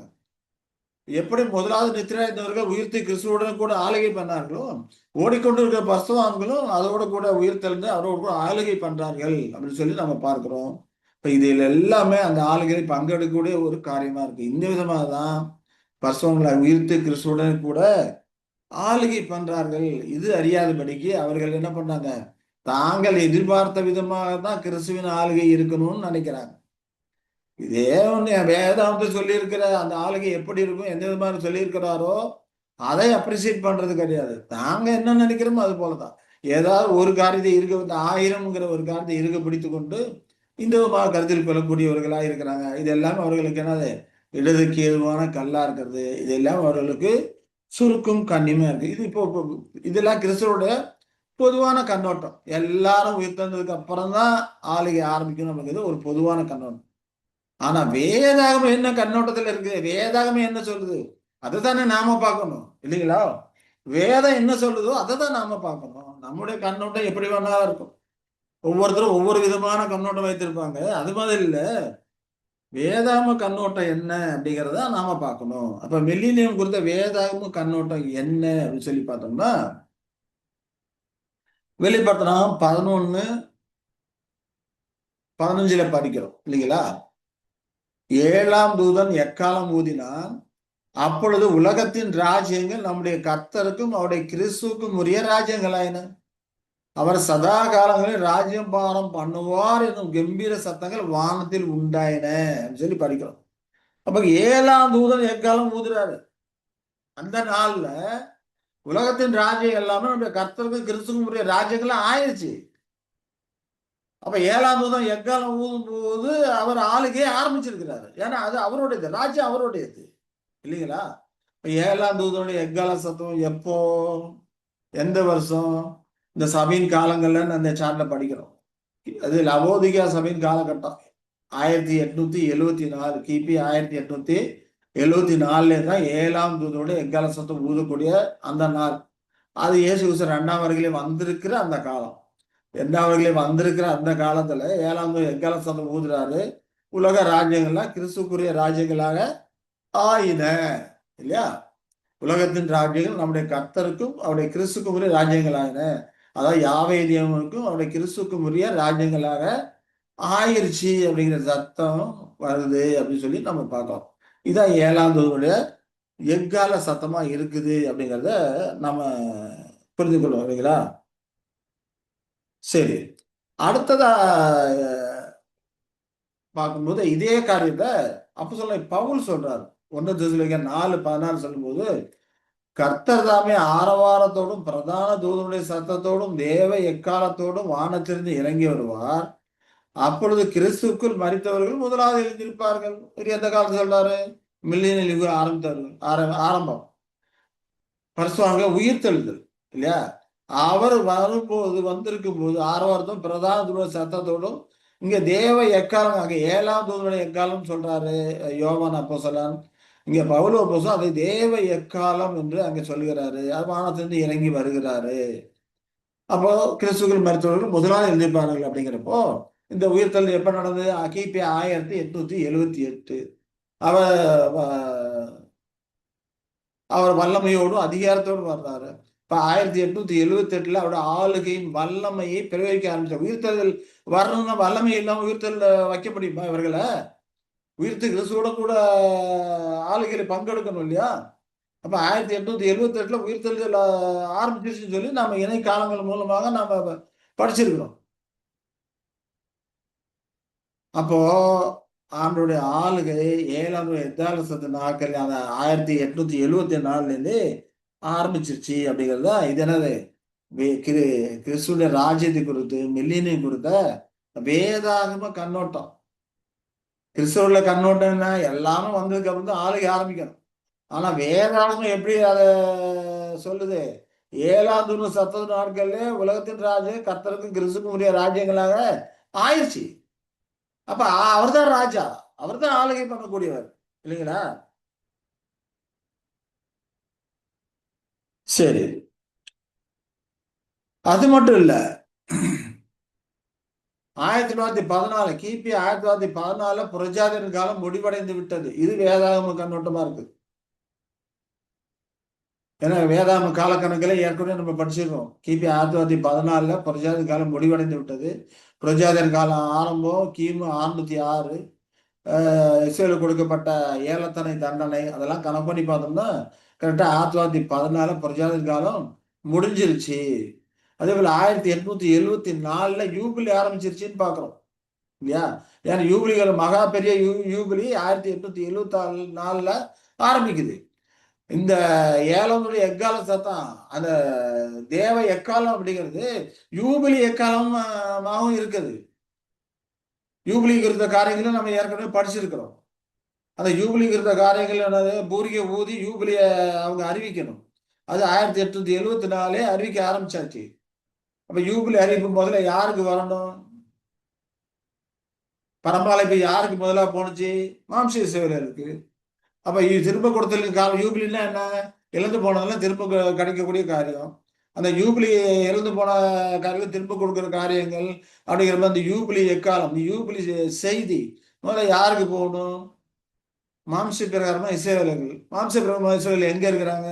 உலகம் 1874 பார்த்தோம். உலகம் பூரா செதறி கிடக்கிறாங்க. உலகம் பூரா செதறி கிடக்கிற அவங்களுக்கு இந்த யூபிலி குறித்த காரியம் உங்களோட தண்டனை முடிஞ்சு போச்சு அப்படிங்கிற காரியங்கள்லாம் அறிவித்து அவர்களை அவங்க தேசத்துல கூட்டி சேர்க்கணும். அதே போல கிபி 1878 பெர்லின் காங்கிரஸ் ஏற்படுது. அதுல இஸ்ரோ ஜனங்கள் அவர்கள் தேசத்துக்கு போகலாங்கிற அறிவிப்பு வருது. அவங்களுடைய அந்த காலகட்டத்தில் பார்த்தோம்னா அவர்களுடைய அந்த தண்டனை முடிவடைஞ்சு போச்சு. அதனால அவர்கள் தேசத்துக்கு போகலாம். ஏன்னா வேதத்துல வசங்களை படிக்கிறோம்.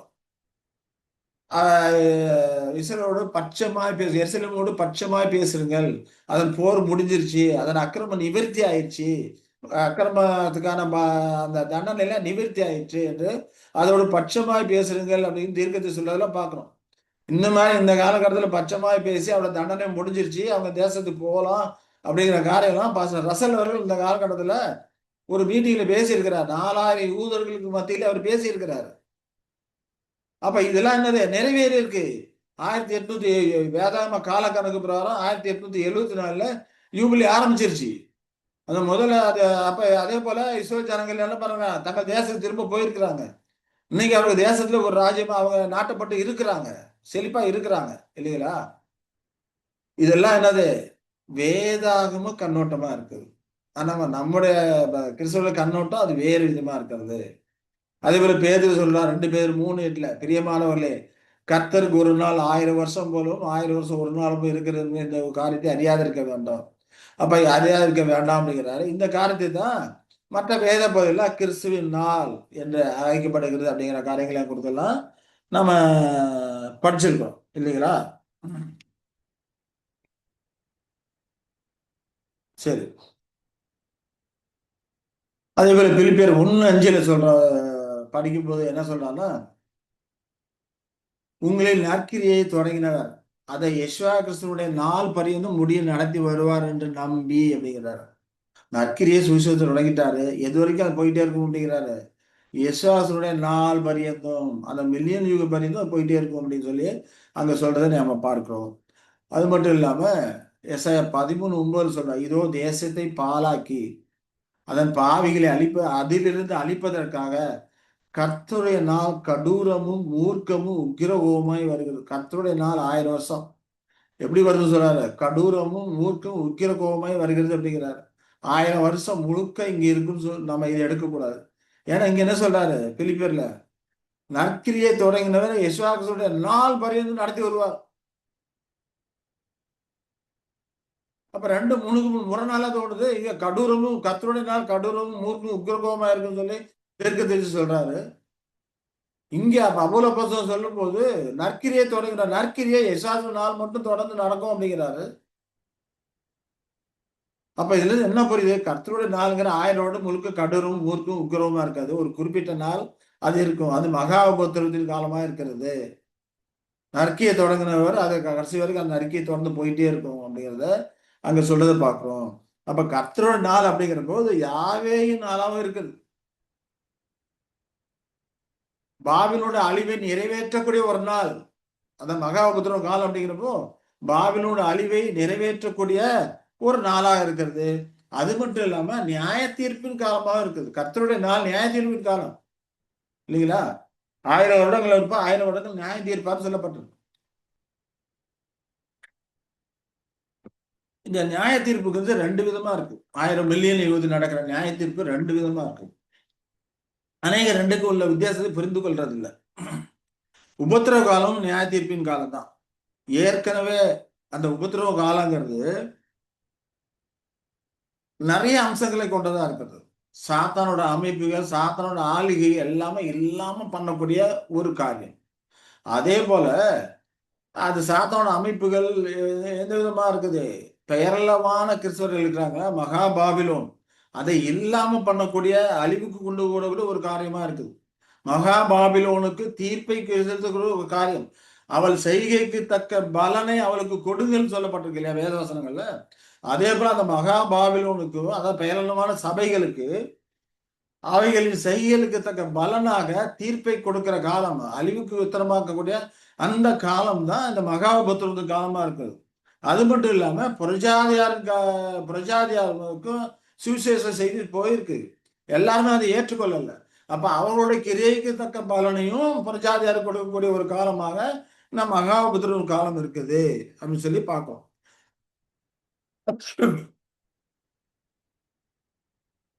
அவன் மகா பாபிலோனுக்கு உலகத்தாருக்கும் அவர்களது பாவ கிரியைகளுக்கு தக்க விதமாக பலனை அளித்து துன்மார்க்கரை அழிப்பதுதான் இந்த மகா உபத்திரவத்தோட நோக்கமா இருக்குது.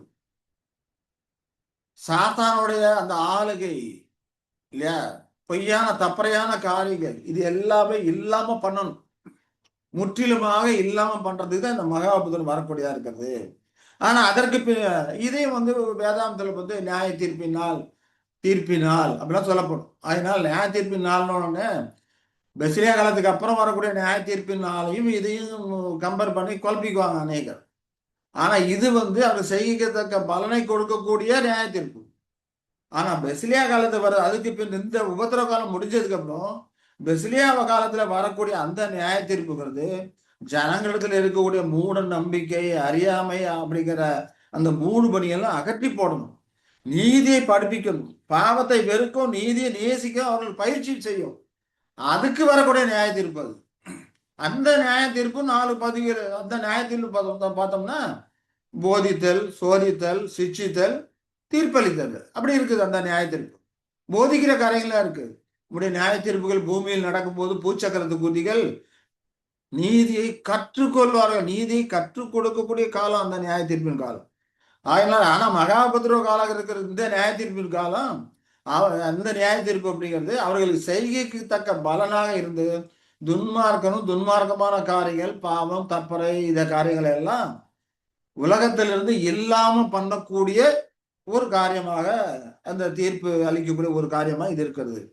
அப்ப இந்த வசனம் பார்க்கும்போது மேற்கொண்டு நம்ம பார்க்கிற இந்த வசனங்கள்ல இந்த 2 காலத்தையும் உரியதா இருக்கிறது.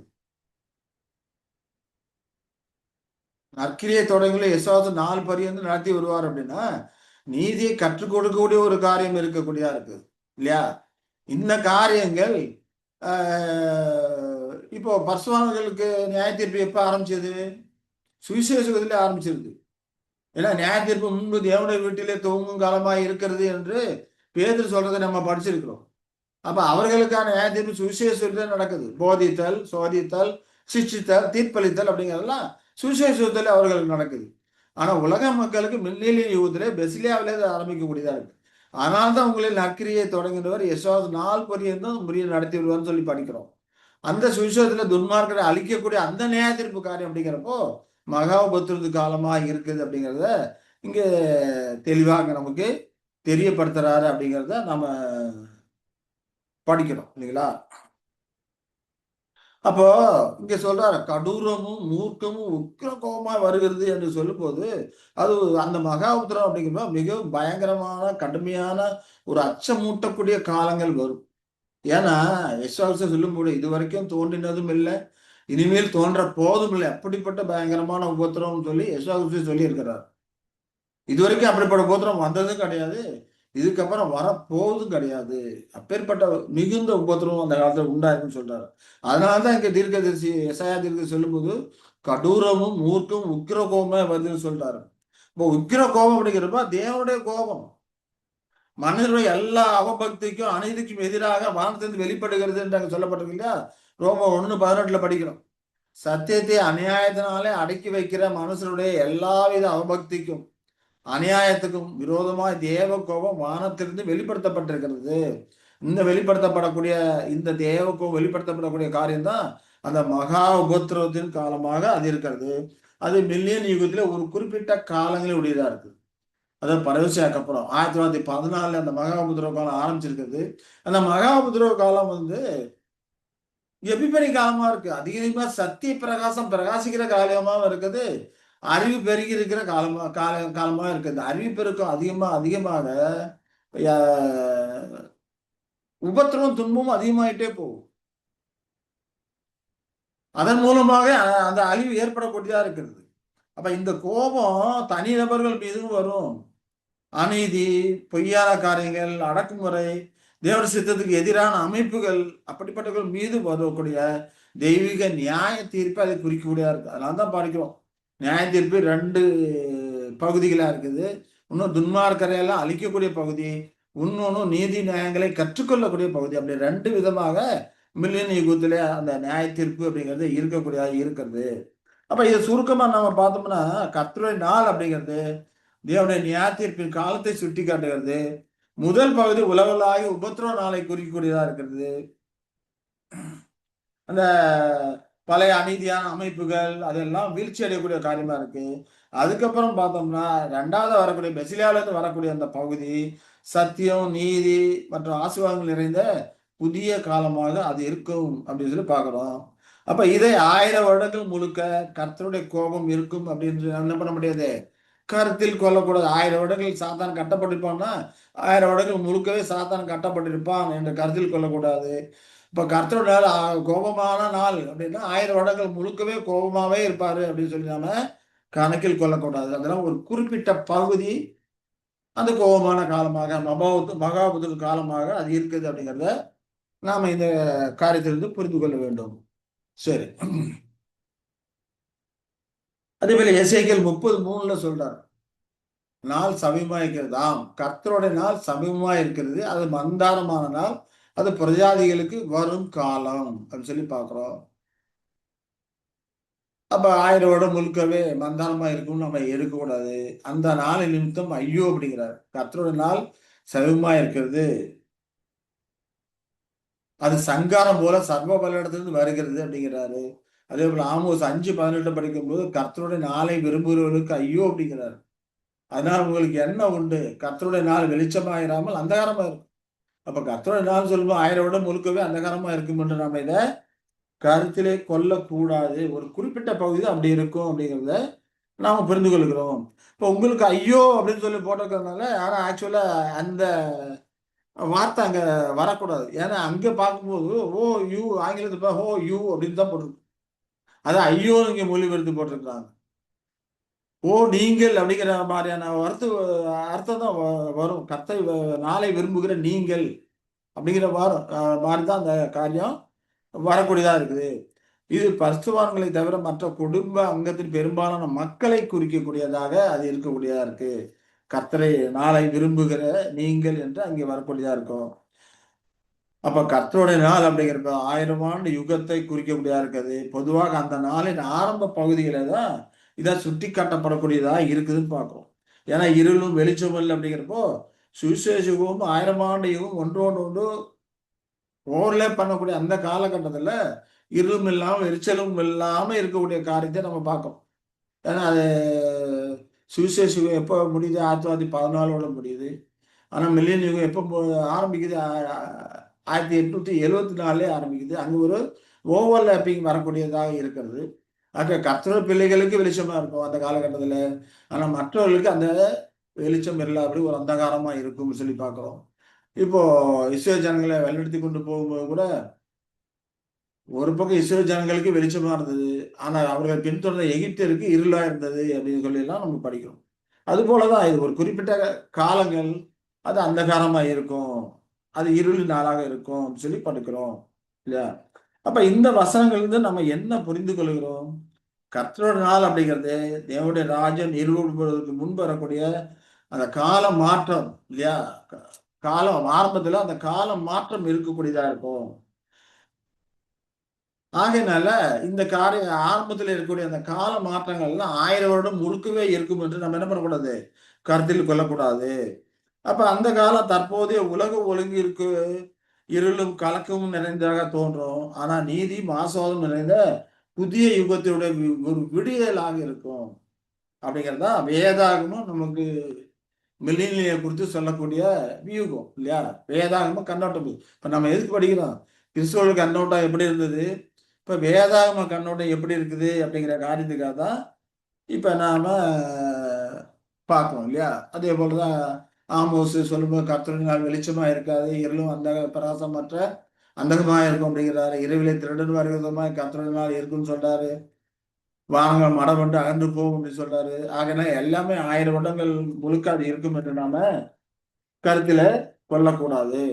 அப்ப கிறிஸ்துவின் நாள் அப்படிங்கிற இந்த கால பகுதியில கிறிஸ்துவே பூமியிலே ஆட்சியை நடத்தக்கூடியவரா இருக்கிறார். 1000 வருடங்கள் முழுக்க ஆட்சி நடத்தக்கூடியவரா இருக்கிறார். 1874 இருந்து ஆட்சி நடத்தக்கூடியவரா இருக்கிறாரு. அந்த ஆட்சியை 1000 ஆண்டு அது மட்டும் இல்லாம அந்த ஆட்சியை 1000 ஆண்டுகளை தாண்டி போகாது அப்படின்னு எங்கேயும் சொல்லப்படல. அதுக்கப்புறம் தொடரும். ஏன்னா பிதாட்ட கொண்டு ராஜ்யத்தை ஒப்பு கொடுத்தாலும் கூட பிதா யார் மூலமா அதுக்கப்புறம் ஆளுகை பண்ணுவாரு? யெசுவா மூலமா தான் ஆளுகை பண்ணுவாரு. அதனாலதான் அவருடைய ராஜ்யத்துக்கு முடிவே இராது அப்படின்னு சொல்லி தீர்க்கதரிசி சொல்றதை நம்ம படிக்கிறோம் இல்லையா? அப்போ 1000 வருடம் முடியும் போது சாத்தானா கட்டவிழ்த்து விடப்படும் போது எதற்காக? தகுதியற்றவர்களை அழிப்பதற்காக. அப்ப அந்த இறுதி சோதனையில தகுதியற்றவர்களை அழிப்பதற்காக அந்த 1000 ஆண்டுகளுக்கு பிறகு போதுமான காலம் அது என்னது தொடரும். இந்த அரசாட்சி சோதிக்கிறதுக்காக வேண்டி 1000 வருடங்களுக்கு பிறகு 1000 வருடங்கள் முடிந்ததுக்கு பிறகு சாத்தான் கட்டவிழ்த்து விடப்படுவான் இல்லையா? அங்கேயும் அது தொடரும் என்று பார்க்கிறோம். அப்போ வேதாகம கண்ணோட்டம் பார்க்கும்போது 6 நாட்கள் 6000 வருட அந்த நாட்கள் தீமையின் தாழ்வான ஒரு காரியம். 7வது 1000 வருடமா இருக்கக்கூடிய அந்த ஒரு நாள் எல்லா மனுமக்களையும் மீட்டு எடுக்கக்கூடிய ஒரு நாளா இருக்கிறது. அப்ப இது மிகவும் பொருத்தமா இருக்குது இல்லைங்களா? அப்ப அனைத்து தீமையான காரியங்களையும் மரணம் உட்பட எல்லா சத்ருவும் அந்த 1000 ஆண்டுகளிலே அழிக்கப்பட்டு போய்விடுவார்கள் அப்படிங்கிறத நம்ம பார்க்கிறோம். அப்ப அந்த சீர்திருத்த பணி 1000 ஆண்டுகளுக்கு பிறகு தொடர்ந்து நடைபெறுமானா 1000 ஆண்டுகளுக்கு பிறகு தொடர்ந்து நடைபெறாது. 1000 ஆண்டுகள் வரை தான் அந்த சீர்திருத்த பணி. ஏன்னா 1000 ஆண்டுகள் முடியும் போது எல்லாமே ஆதாம் இழந்த முழு பூரணத்தை அடைந்திருப்பாங்க. முழு பூரணத்தை அடைந்ததுக்கு அப்புறம் அவர்களுக்கு எந்த ஒரு சீர்திருத்த பணி கிடையாது.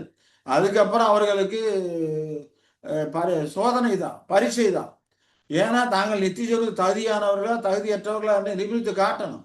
அதனால்தான் யெஷுவா அங்க சொல்லும்போது செம்மறியாடு வெள்ளாடு தனியாக பிரிக்கப்பட்டது அப்படிங்கிறார்.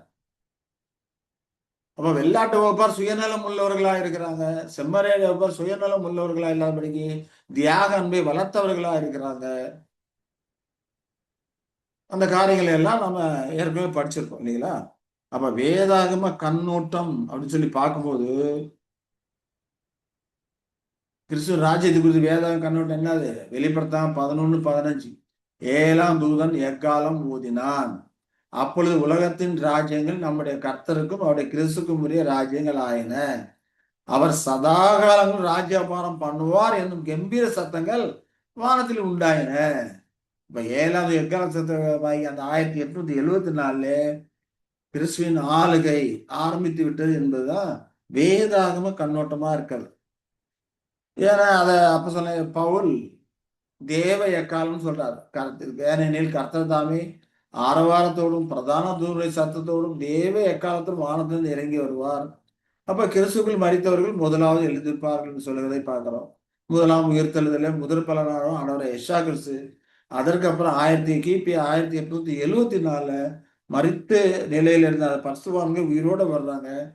அதற்கப்புறம் தொடர்ந்து ஓடிக்கொண்டிருந்த பரிசுத்தவான்கள் தங்கள் ஓட்டத்தை ஓடி முடிக்கும் போது அவர்கள் நித்திரை அடைவதில்லை. ஏன்னா நித்திரையில உயிர்த்தலுக்காக வெயிட் பண்ண வேண்டிய அவசியம் இல்லை. ஆனா அதற்கு முன்னும் மரித்த பரிசுத்தவான்கள் 18 நூற்றாண்டுகளாக வெயிட் பண்றாங்க. அப்போஸ்தலர்கள்லாம் 1ஆம் நூற்றாண்டிலே வாழ்ந்தவர் இல்லையா? 1874 அவங்க உயிர்த்தெழுந்து வரும்போது இவ்வளவு காலம் காத்திருந்தாங்க. ஆனா 1804க்கு அப்புறம் ஓட்டத்தை ஓடி முடிக்கிற பசுவான்கள் அந்த மாதிரி நித்திரையிலே காத்திருக்க வேண்டிய அவசியம் இல்லை. நீ தங்கள் ஓட்டத்தை ஓடி வெற்றிகரமா முடிச்ச உடனே இமைப்பொழுதுல மறுரூபமாய் கிறிஸ்துவோடு கூட ஆளுகையை பங்கெடுக்கக்கூடியவர்களா இருக்கிறாங்க. ஆகையினால் தான் அப்ப சொன்னாங்க, பவுல் சொல்லும்போது நாம் எல்லாரும் நித்திரை அடைவதில்லை, ஒரு இமை பொழுதிலே மறுரூபமாய் போயிடுவோம் அப்படின்னு சொல்றாரு. நாம் எல்லாரும் அப்படி சொல்லும்போது 1874க்கு அப்புறம் ஓடிக்கொண்டிருக்க அந்த பரிசுத்தவான்களை தான் நாம் என்று அங்கே சொல்லுகிறார். அப்போ சொன்னாங்க பவுல் தான் நித்திரை அடைந்தார் இல்லையா? அப்ப இதுல வேதாகமா கண்ணோட்டமா இருக்குது அப்படின்னு சொல்லி நம்ம பார்க்கணும். அப்ப அந்த 7ஆம் எக்காலம் அப்படிங்கிறப்போ தேவ எக்காலம் ரெண்டும் ஒன்றுதான். ஏன் அது தேவ எக்காலம் என்று சொல்லப்படுது? ஏன்னா அந்த காலத்துல 7ஆம் எக்காலம் ஊதக்கூடிய அந்த காலகட்டத்துல தேவன் தமது மகத்தான அதிகாரத்தை ஜாதிகள் மேல் செலுத்தக்கூடியதாக இருக்கிறது. அதே போல தமது ராஜ்யத்தை நிறுவுவதோடு தொடர்புடைய விசேஷ நியாய தீர்ப்புகளை எல்லாம் அப்பதான் அவர் அறிமுகப்படுத்துகிறார். அதனாலதான் அதெல்லாம் தேவ எக்காலம் என்று சொல்லப்படுவதை நாம் பார்க்கிறோம். நாம இப்ப ஜீவிக்கக்கூடிய காலங்கள் அந்த 7ஆம் தூதனுடைய எக்கால சத்திய நாட்கள் தான் நாம வாழ்ந்து கொண்டிருக்கிறோம். அவர் தம்முடைய வல்லமையான அதிகாரத்தை 1878ல பரிசுத்தவான்கள் உயிர்த்தெழுதல் மூலம் தம்முடைய பெற்றுக்கொண்ட அதிகாரத்தை அந்த வல்லமையெல்லாம் செயல்படுத்த ஆரம்பித்தாரு அப்படின்னு சொல்லி பார்க்கிறோம். அதை தொடர்ந்து அந்த 1000 ஆண்டுகளிலே முடிவடையும் அப்படிங்கிறது நம்ம புரிந்து கொள்கிறோம் இல்லைங்களா? அப்ப 1874 யூபிலி அறிவிப்பு வரக்கூடியதா இருக்குது. யூபிலி எக்காலம், யூபிலி காரியங்கள்லாம் செய்யறதுக்கு அந்த 50வது வருடம் யூபிலி அப்படின்னு சொல்லி படிக்கிறோம். இப்ப நாம பாக்குற அந்த 1874 யூபிலிங்கிறது மகாப யூபிலி, கிரேட் யூபிலி, நிறைவேறுதலான அந்த யூபிலி. அது முதலாவது மாம்ச இசைகளுக்கு கிடைக்கக்கூடியதா இருக்குது. அவர்களுக்கு கிடைத்தது, அவர்கள் திரும்பவும் தங்கள் தேசத்திலே குடியமர்த்தப்பட்டார்கள். பாருங்க 18 நூற்றாண்டுகளா, எப்ப கிமு 606 போனாங்க, கிட்டத்தட்ட 2000 வருடங்கள் வருது. 606 தேசத்தை அவங்க தேசம் இல்லாம போனுச்சு. அதுக்கப்புறம் இயேசு கிறிஸ்துடைய காலத்துல கிபி 60 நெகேமியா எஸ்ஸா காலத்துல கொஞ்சம் பேர் திரும்பி வந்தாங்க. அப்பதான் இயேசு கிறிஸ்து அங்க வந்தாருன்னு சொல்லி நம்ம பார்க்கிறோம். அப்போ திரும்பி வந்தாலும் கூட ஆளுகை கிடையாது, ரோமர்களுக்கு கீழே அடிமைப்பட்டுதான் இருந்தாங்க. இப்ப அந்த காலகட்டத்தில் தான் கிபி 69ல ஒரு தேசமா இல்லாதபடிக்கு எல்லாத்தையும் இடித்து போட்டு துத்திலுமாக சிதறடிக்கப்பட்டு போயிட்டாங்க. 69 சிதறடிக்கப்பட்டு போட்ட அந்த யூதர்கள் 1878 தான் கூட்டி சேர்க்கப்பட்டாங்க. கிட்டத்தட்ட 18 நூற்றாண்டுகளாக ஒரு தேசத்தையே இழந்து போய் பல நாடு சிதறடிக்கப்பட்டவங்களை 1878 கூட்டி சேர்க்க ஆரம்பிக்கிறாங்க. அப்ப யூபிலி காலம் ஆரம்பிச்சிருச்சு, திரும்ப கொடுத்தலும் காலம் ஆரம்பிச்சிருச்சா இல்லையா? இதுதான் வேதாகம கண்ணோட்டம். யூபிலி 1874 ஆரம்பிச்சிச்சு.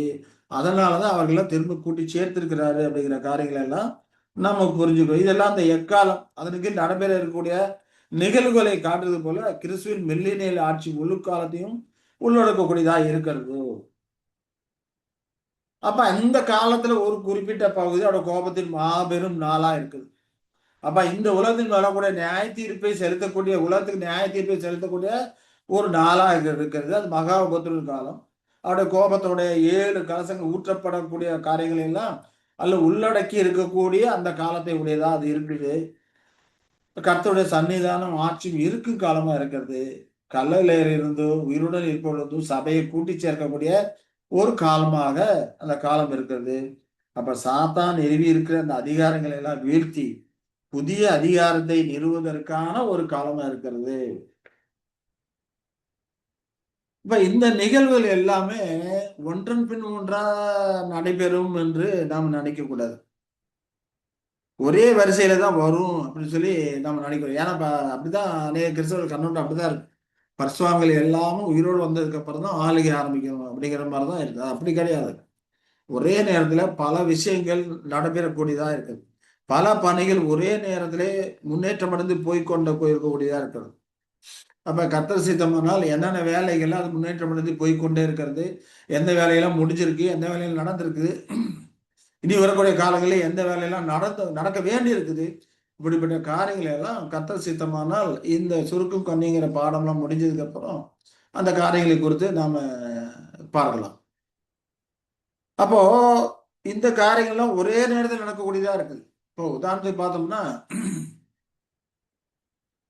யெசுவா கிறிஸ்து 2ஆம் வருகை வந்திருக்கும் போது எந்த விதமான ஆட்கள்லாம் பூமியில இருப்பாங்க பார்த்தோம்னா 5 விதமான ஆட்கள் இருப்பாங்க. ஒண்ணு கர்த்தருக்கு உண்மைத்துவமா இருக்கிற பரிசுத்தவான்கள், அவர்கள் ஓடிக்கொண்டிருப்பாங்க. அவர்களுக்கு தம்முடைய வந்திருத்தலை வெளிப்படுத்தணும், நிகழ்கால சத்தியங்களை கொடுக்கணும் இல்லையா, யூபிலி காரியங்கள்லாம் அவங்களுக்கு வெளிப்படுத்தும். அடுத்தது பார்த்தோம்னா பெயரளவான கிறிஸ்தவர்கள் இருப்பாங்க. அவர்களுக்கு இப்ப பார்த்தா அந்த நீதியான தீர்ப்பு அதை கொடுக்கணும். அதே போல பெயரளவான யூதர்கள் இருப்பாங்க. பெயரளவான யூதர்கள் எங்க இருக்கிறாங்க? ஒரு தேசத்துல இல்லை, பல தேசம் சிறடிக்கப்பட்டிருக்காங்க. அப்ப அவர்களை எல்லாம் கூட்டி சேர்க்கணும் இல்லைங்களா? அதே போல அந்த சூழ்நிலைகள் இருக்குல்ல, என்னது, சாத்தானுடைய ராஜ்யம் இருக்குது. சாத்தான் ஆளுகை பண்ணி, காணக்கூடாத விதத்தில் சாத்தான் ஆளுகை பண்ணி கொண்டிருக்கிறான். காணக்கூடிய விதத்திலே அவனுடைய ஸ்தானாபதிகளாக இருந்து கொண்டு ராஜாக்கள், பிரபுக்கள், மதகுருமார்கள் இவர்கள் ஆளுகை பண்ணி கொண்டிருக்கிறார்கள். இதுதான் எங்க இருக்கக்கூடிய அந்த சூழ்நிலைகள். அப்ப அவர்கள் மத்தியிலே இவர் தம்முடைய ராஜ்யத்தை ஸ்தாபிக்கணும். ஏன்னா உரிமையோடு வர்றார். சாத்தான் உரிமையோடு அந்த காரியங்களை செய்து கொண்டிருக்கல, அபகரித்து செய்து கொண்டு ஆளுகை பண்ணி கொண்டிருக்கிறார்.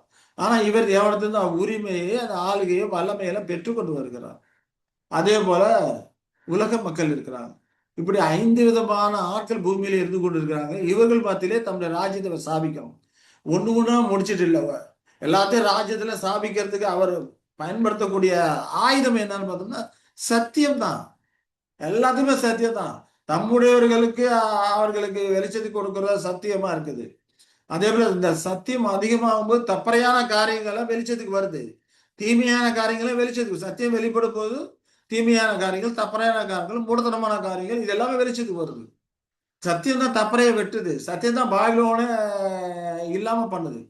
அதே போல இந்த சத்தியம் அறிவிப்பெருக்கத்துக்கு உதவிக்கூடியதா இருக்கு இல்லையா? செக்குலர் ட்ரூத் வரும்போது ஜனங்கள் கொதித்து எழுந்து ஆட்சியாளருக்கு விரோதமாக கொதித்து எழும்பக்கூடியவர்களா இருக்கிறாங்க இல்லைங்களா? அப்ப அதன் மூலமாக சாத்தான் ராஜ்யத்தை கவிழ்க்கக்கூடியவராக, சாத்தான் ராஜ்யம் இல்லாம பண்ணக்கூடியவராக அது இருக்கிறாரு. சாத்தானை கட்டக்கூடியவராக இருக்கிற செயல்பாடுகள்ல அது நடக்கக்கூடியதா இருக்குது. உலக மக்களுக்கு மகா உபத்திரத்தின் மூலமா அவர் செய்கைகளுக்கு தக்க பலனை கொடுக்கக்கூடியதா இருக்கு. இப்படி எல்லாமே ஒண்ணு பின்னால ஒண்ணா நடக்கல, ஒரே நேரத்துல சத்திய வெளிச்சம் வர வர இந்த 5 விதமான ஆட்களின் மத்தியிலுமே அது நடந்து கொண்டே இருக்கும் அப்படிங்கிறத நாம புரிந்து கொள்ள வேண்டும். ஏன்னா ஆளுகை 1000 வருடங்கள் எல்லாரும் கூட்டி சேர்த்ததுக்கு அப்புறம் தான் ஆளுகை ஆரம்பிக்கும். பரிசுத்தவான் 1,44,000 பேரும் சேர்த்ததுக்கு அப்புறம் பரிசுத்த வேலையை ஆரம்பிக்கும் அப்படின்னு சொல்லிட்டு நாம என்ன பண்ணக்கூடாது, கருத்தில் கொள்ளக்கூடாது. அது வேதாகம கண்ணோட்டம் அல்ல. ஒரே நேரத்துல எல்லா வேலைகளும் செய்யக்கூடியவராக அவர் இருக்கிறாரு அப்படிங்கிறத நாம பார்ப்போம். உதாரணத்துக்கு இன்னொன்று பார்ப்போம். நிலையில் அடையாளத்துல யேசுவாசன் 1ஆம் வருகையில வந்திருக்கிறாரு, சத்தியத்தை கொடுக்கிறாரு. தம்முடையவர்கள் சத்தியத்தை அறிந்து கொள்றாங்க. அவருக்கு உண்மையா இருக்கக்கூடிய மனத்தாழ்மையா இருக்கக்கூடியவர்கள் சத்தியத்தை அறிந்து அவர் மேசியா என்று கண்டுகொள்ளக்கூடியவர்களா இருக்கிறாங்க. பரிசேயர், வேதபாரர்கள் அவர்களுடைய அநீதியான காரியங்கள், வீணான சடங்காச்சாரங்கள், அந்த தீமையான காரியங்களை வெளியரங்கமாகக்கூடியதா அது இருக்குது இல்லைங்களா?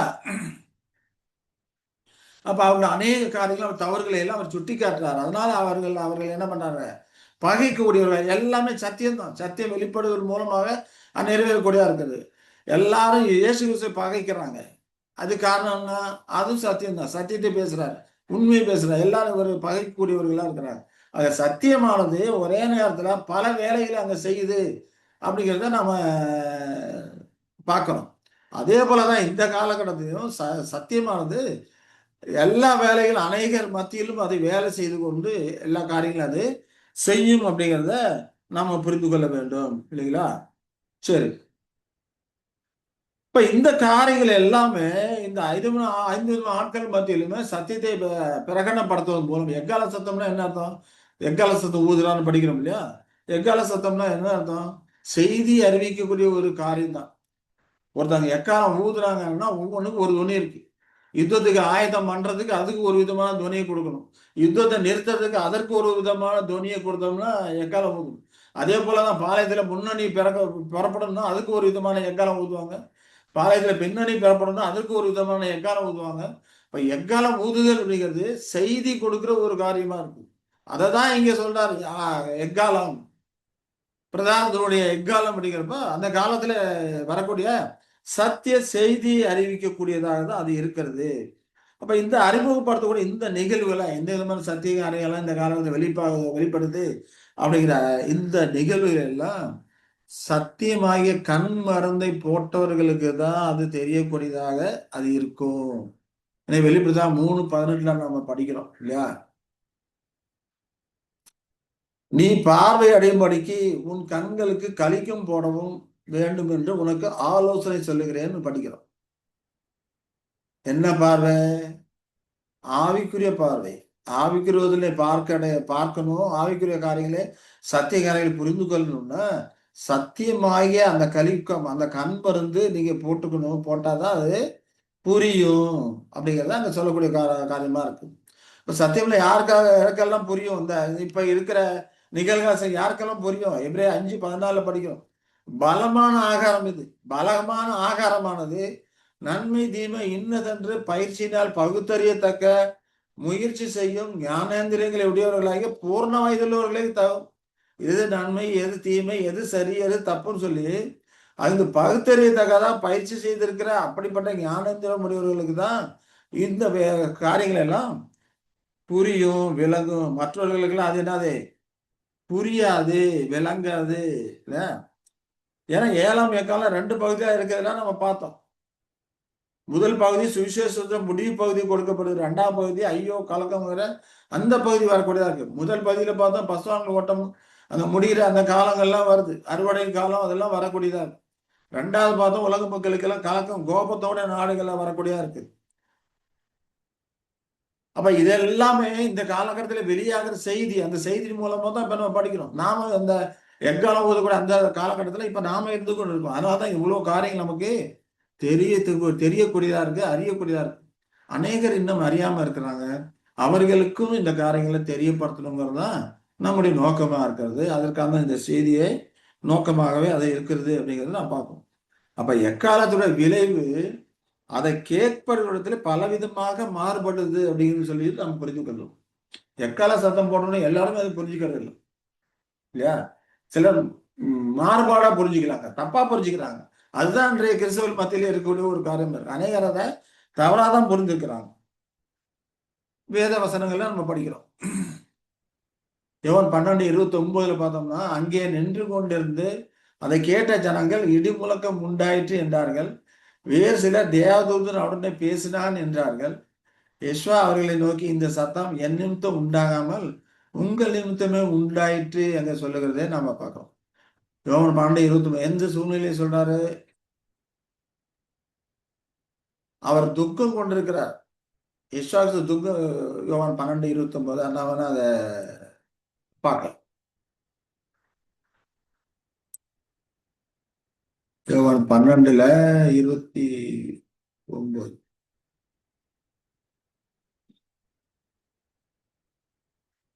27 யெஷுவா சொல்றார். இப்பொழுது என் ஆத்மா கலங்குகிறது. நான் என்ன சொல்லுவேன்? பிதாவே இந்த வேலை நின்று என்னை ரட்சியும் என்று சொல்லுவேனோ? ஆகிலும் இதற்காகவே இந்த வேலைக்கு கலக்கமா இருக்கிறார். ஏன்னா மறிக்க போறாரு. சரியா செய்வோமோ இல்லையோ, செஞ்சிருக்கோம் இதுவரைக்கும் சரியா செஞ்சிருக்கோமோ இல்லையோ, சில கலக்கங்கள் சாத்தான் ஏற்படுவான். அப்ப ஆத்மா கலங்குகிறது. நான் என்ன சொல்வேன்? இந்த வேலையிலிருந்து என்னை ரட்சியும் என்று சொல்வேனா? இல்ல, அப்படி சொல்ல மாட்டேன். ஆகிலும் இதற்காக இந்த வேலைக்குள்ளே வந்தேன், பிதாவை நாமத்தை மகிமைப்படுத்தணும் அப்படிங்கிறார். நான் மறிக்கப்படுற இந்த காரியங்கள் நிமித்தமாக உம்முடைய நாம மகிமைப்படட்டும், உம்முடைய நாமத்தை மகிமைப்படுத்தணும் என்று அங்கே சொல்லுகிறாரு. அப்பொழுது வானத்திலிருந்து ஒரு சத்தம் கேட்குது, மகிமைப்படுத்தினேன், இன்னும் மகிமைப்படுத்துவேன் என்கிற சத்தம் வானத்திலிருந்து உண்டாயிற்று. இந்த சத்தத்தை கேட்ட கூட இருந்தவங்க என்ன எப்படி அந்த சத்தம் புரிஞ்சுக்கிறாங்க? அங்க நின்று கொண்டிருந்து அதை கேட்ட ஜனங்கள் இடி முழக்கம் உண்டாயிற்று என்றார்கள். வேறு சிலர் தேவதூதன் உடனே பேசினான் என்றார்கள். ஆனா யெஷுவா என்ன சொல்றாரு அவர்களை நோக்கி? இந்த சத்தம் என் நிமித்தம் உண்டாகாமல் உங்கள் நிமித்தமும் உண்டாயிற்று என்று அங்கே சொல்லுகிறதே நாம பார்க்கிறோம். ஒரே சத்தம் தான். சிலர் இடி முழக்கம் அப்படிங்கிறாரு அப்படின்னு சொல்றாங்க. சிலர் தேவதூதன் அவர்கிட்ட பேசினார் அப்படின்னு சொல்றாங்க இல்லைங்களா? இயேசுவாக்கு உங்கள் நிமித்தம் உண்டாயிற்று அப்படின்னு நாங்கள் சொல்றதை பார்ப்போம். இப்ப இடி முழங்கியது அப்படிங்கிறப்ப இது தேவனுடைய சத்தத்தை சிலர் புரிந்து கொண்டதும் சிலர் தவறாக புரிந்து கொண்டதையும் இது குறிக்கக்கூடியதா இருக்கு. அப்ப தேவனுடைய குரலை பற்றிய விஷயத்தில் எப்போதுமே இப்படித்தான். வேதத்தில் இருக்க வார்த்தைகள்லாம் தேவன் பேசி சொல்லிய வார்த்தைகள். தேவனுடைய சத்தம் இது. அப்ப இந்த சத்திய வெளிச்சம் பிரகாசிக்கும் போது இதையும் அநேகர் ஒரு சிலர் ஒரு விதமாகவும் இன்னொரு சிலர் வேறு விதமாக அதை புரிந்து கொள்ளக்கூடியவர்களாக அப்படித்தான் இருக்கிறாங்க. ஆனா உலகம் பொதுவா இப்படிப்பட்ட செய்தியெல்லாம் உணர்றது கிடையாது. ஆனா விசுவாசிகள் அதை ஓரளவு புரிந்து கொள்றாங்க. ஆனா தேவனுடைய சித்தத்தோடு முழுமையாக ஒத்து போகும்படி ஆனால் ஜன்மிக்கப்பட்டவர்கள் மட்டும்தான் அதை சரியா புரிந்து கொள்கிறாங்க. மற்ற விசுவாசிகள்லாம் இப்படியும் அப்படித்தான் புரிந்து கொள்ளக்கூடியவர்களாக இருக்கிறாங்க. அந்த தேவனோடு தேவ சித்தத்தோடு இசை இணக்கமாக இருக்கிறவர்கள் அதை தெளிவாக புரிந்து கொள்ளக்கூடியவர்களாக இருக்கிறாங்க. முழுமையாக புரிந்து கொள்ளக்கூடியவர்களாக இருக்கிறாங்க. இப்ப வானத்திலிருந்து வந்த குரலை சிலர் கர்த்தர் பிதாவினால் ஏற்றுக்கொள்ளப்பட்டார் என்பதற்கான ஒரு அத்தாட்சியாக உணர்ந்தாங்க. மற்றவர்கள் அதற்கு விளக்கங்களை அளிச்சாங்க. தேவ சத்தியத்தின் ஒவ்வொரு வெளிப்பாட்டிலும் இதே நிலைதான் காணப்படுகிறது. இன்றைக்கு நாமும் இன்னைக்கும் அநேக கிறிஸ்தவ மண்டலத்துக்கு அநேகர் இது போலதான் இருக்கிறாங்க. அநேக பல சொல்லாடலை நாம் பயன்படுத்தி கொண்டிருக்கிறோம். இதே விதமாக சிலர் பார்த்தோம்னா சிலர் பேசுவாங்க. பேசும்போது எனக்கு கேட்கலன்னு சொல்லுவோம் இல்லையா? அப்ப பேசும்போது கேட்கலன்னா அவர்கள் பேசுற குரல் கேட்கலன்னு அர்த்தம் இல்ல. அவங்க பேசுறது எனக்கு புரியலன்னு அர்த்தம். பேசுறது எனக்கு புரியல அப்படிங்கிறதையே நாம எப்படி சொல்றோம்? எனக்கு கேட்கல அப்படிங்கிற மாதிரி சொல்றோம். கேட்காம இல்ல, கேட்டுது. அவங்க பேசுற சத்தம் கேட்டுச்சு. ஆனா என்ன பேசுறாங்கன்னு புரியல அப்படிங்கிறத நாம இதே போல பேச்சு நடையில நம்ம பேசுறோம் இல்லையா?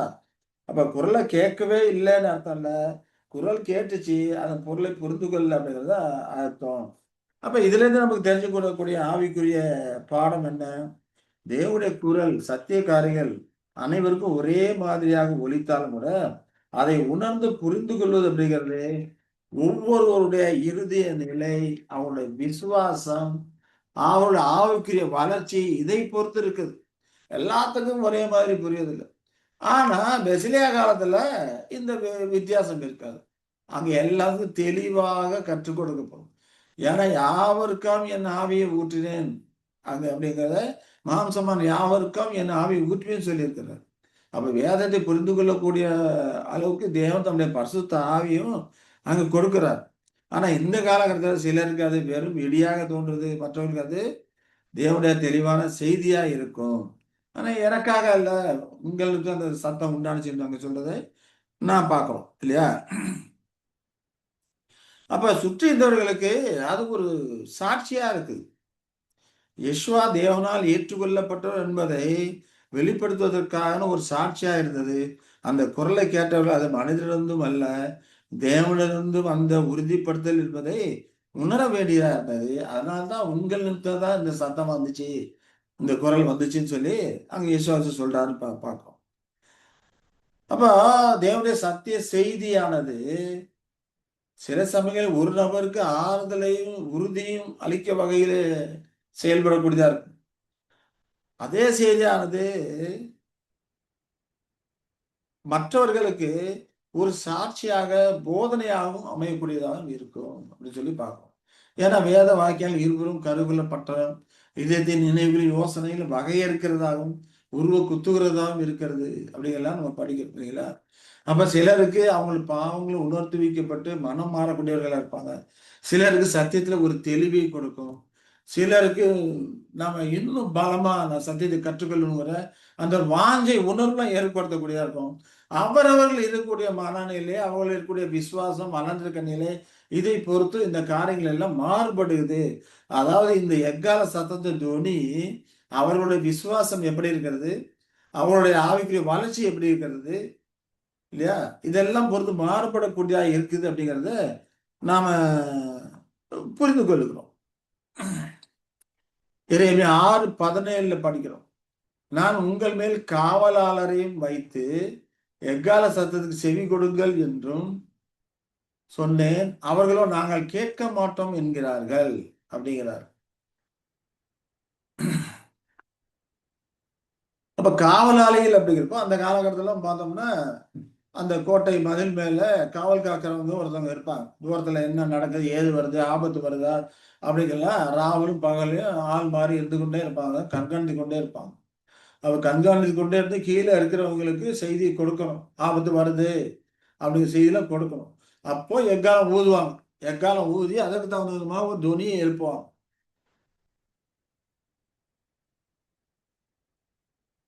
அப்ப அந்த தான் அங்க காவலாளிகள் சொல்லி அங்க சொல்றதை பார்க்கிறோம் இல்லையா? அப்ப அவங்க எச்சரிக்கைலாம் கொடுக்கும், அந்த காவலாளிகள் எச்சரிக்கைலாம் கொடுத்தோம், நாங்க செவி கொடுக்க மாட்டோம் என்று சிலர் இருக்கிறாங்க. அதே போலதான் ஆண்டவர் தீர்க்கதரிசிகளையும் தேவனுடைய செய்தி அறிக்கையுடைய மற்ற உண்மையில ஊழியக்காரர்களையும் கூட எச்சரிக்கையா இருப்பதற்காக அந்த செய்தியை கொடுக்கிறார். ஆனா அநேகர் என்ன பண்றது, கொடுக்கிற செய்தியின் எச்சரிக்கையை அவர்கள் கேட்கக்கூடியதில்லை. அது மட்டும் இல்லாம எக்காலம் ஊதுற அந்த செய்தியை கொடுக்கிறவர்களும் தெளிவா சத்திய செய்தியை கொடுக்கணும். சத்திய செய்தியை தெளிவா கொடுக்கலன்னா அது மற்றவங்களுக்கு புரியாது அப்படின்னு பார்க்கணும். ஏன்னா எக்காலம் தெளிவான சத்தத்தை கொடுக்கணும். ஏன்னா 1 Corinthians 14:8 அதான் சொல்றாரு, எக்காலமும் விளங்காத சத்தம் விட்டால் எவன் யுத்தத்துக்கு ஆயத்தம் பண்ணுவான்? யுத்தத்துக்கு ஆயத்தம் பண்றதுக்கு எந்த விதமான அந்த சத்தத்தை கொடுக்கணுமோ அந்த விதமான சத்தத்தை தெளிவா கொடுக்கணும்.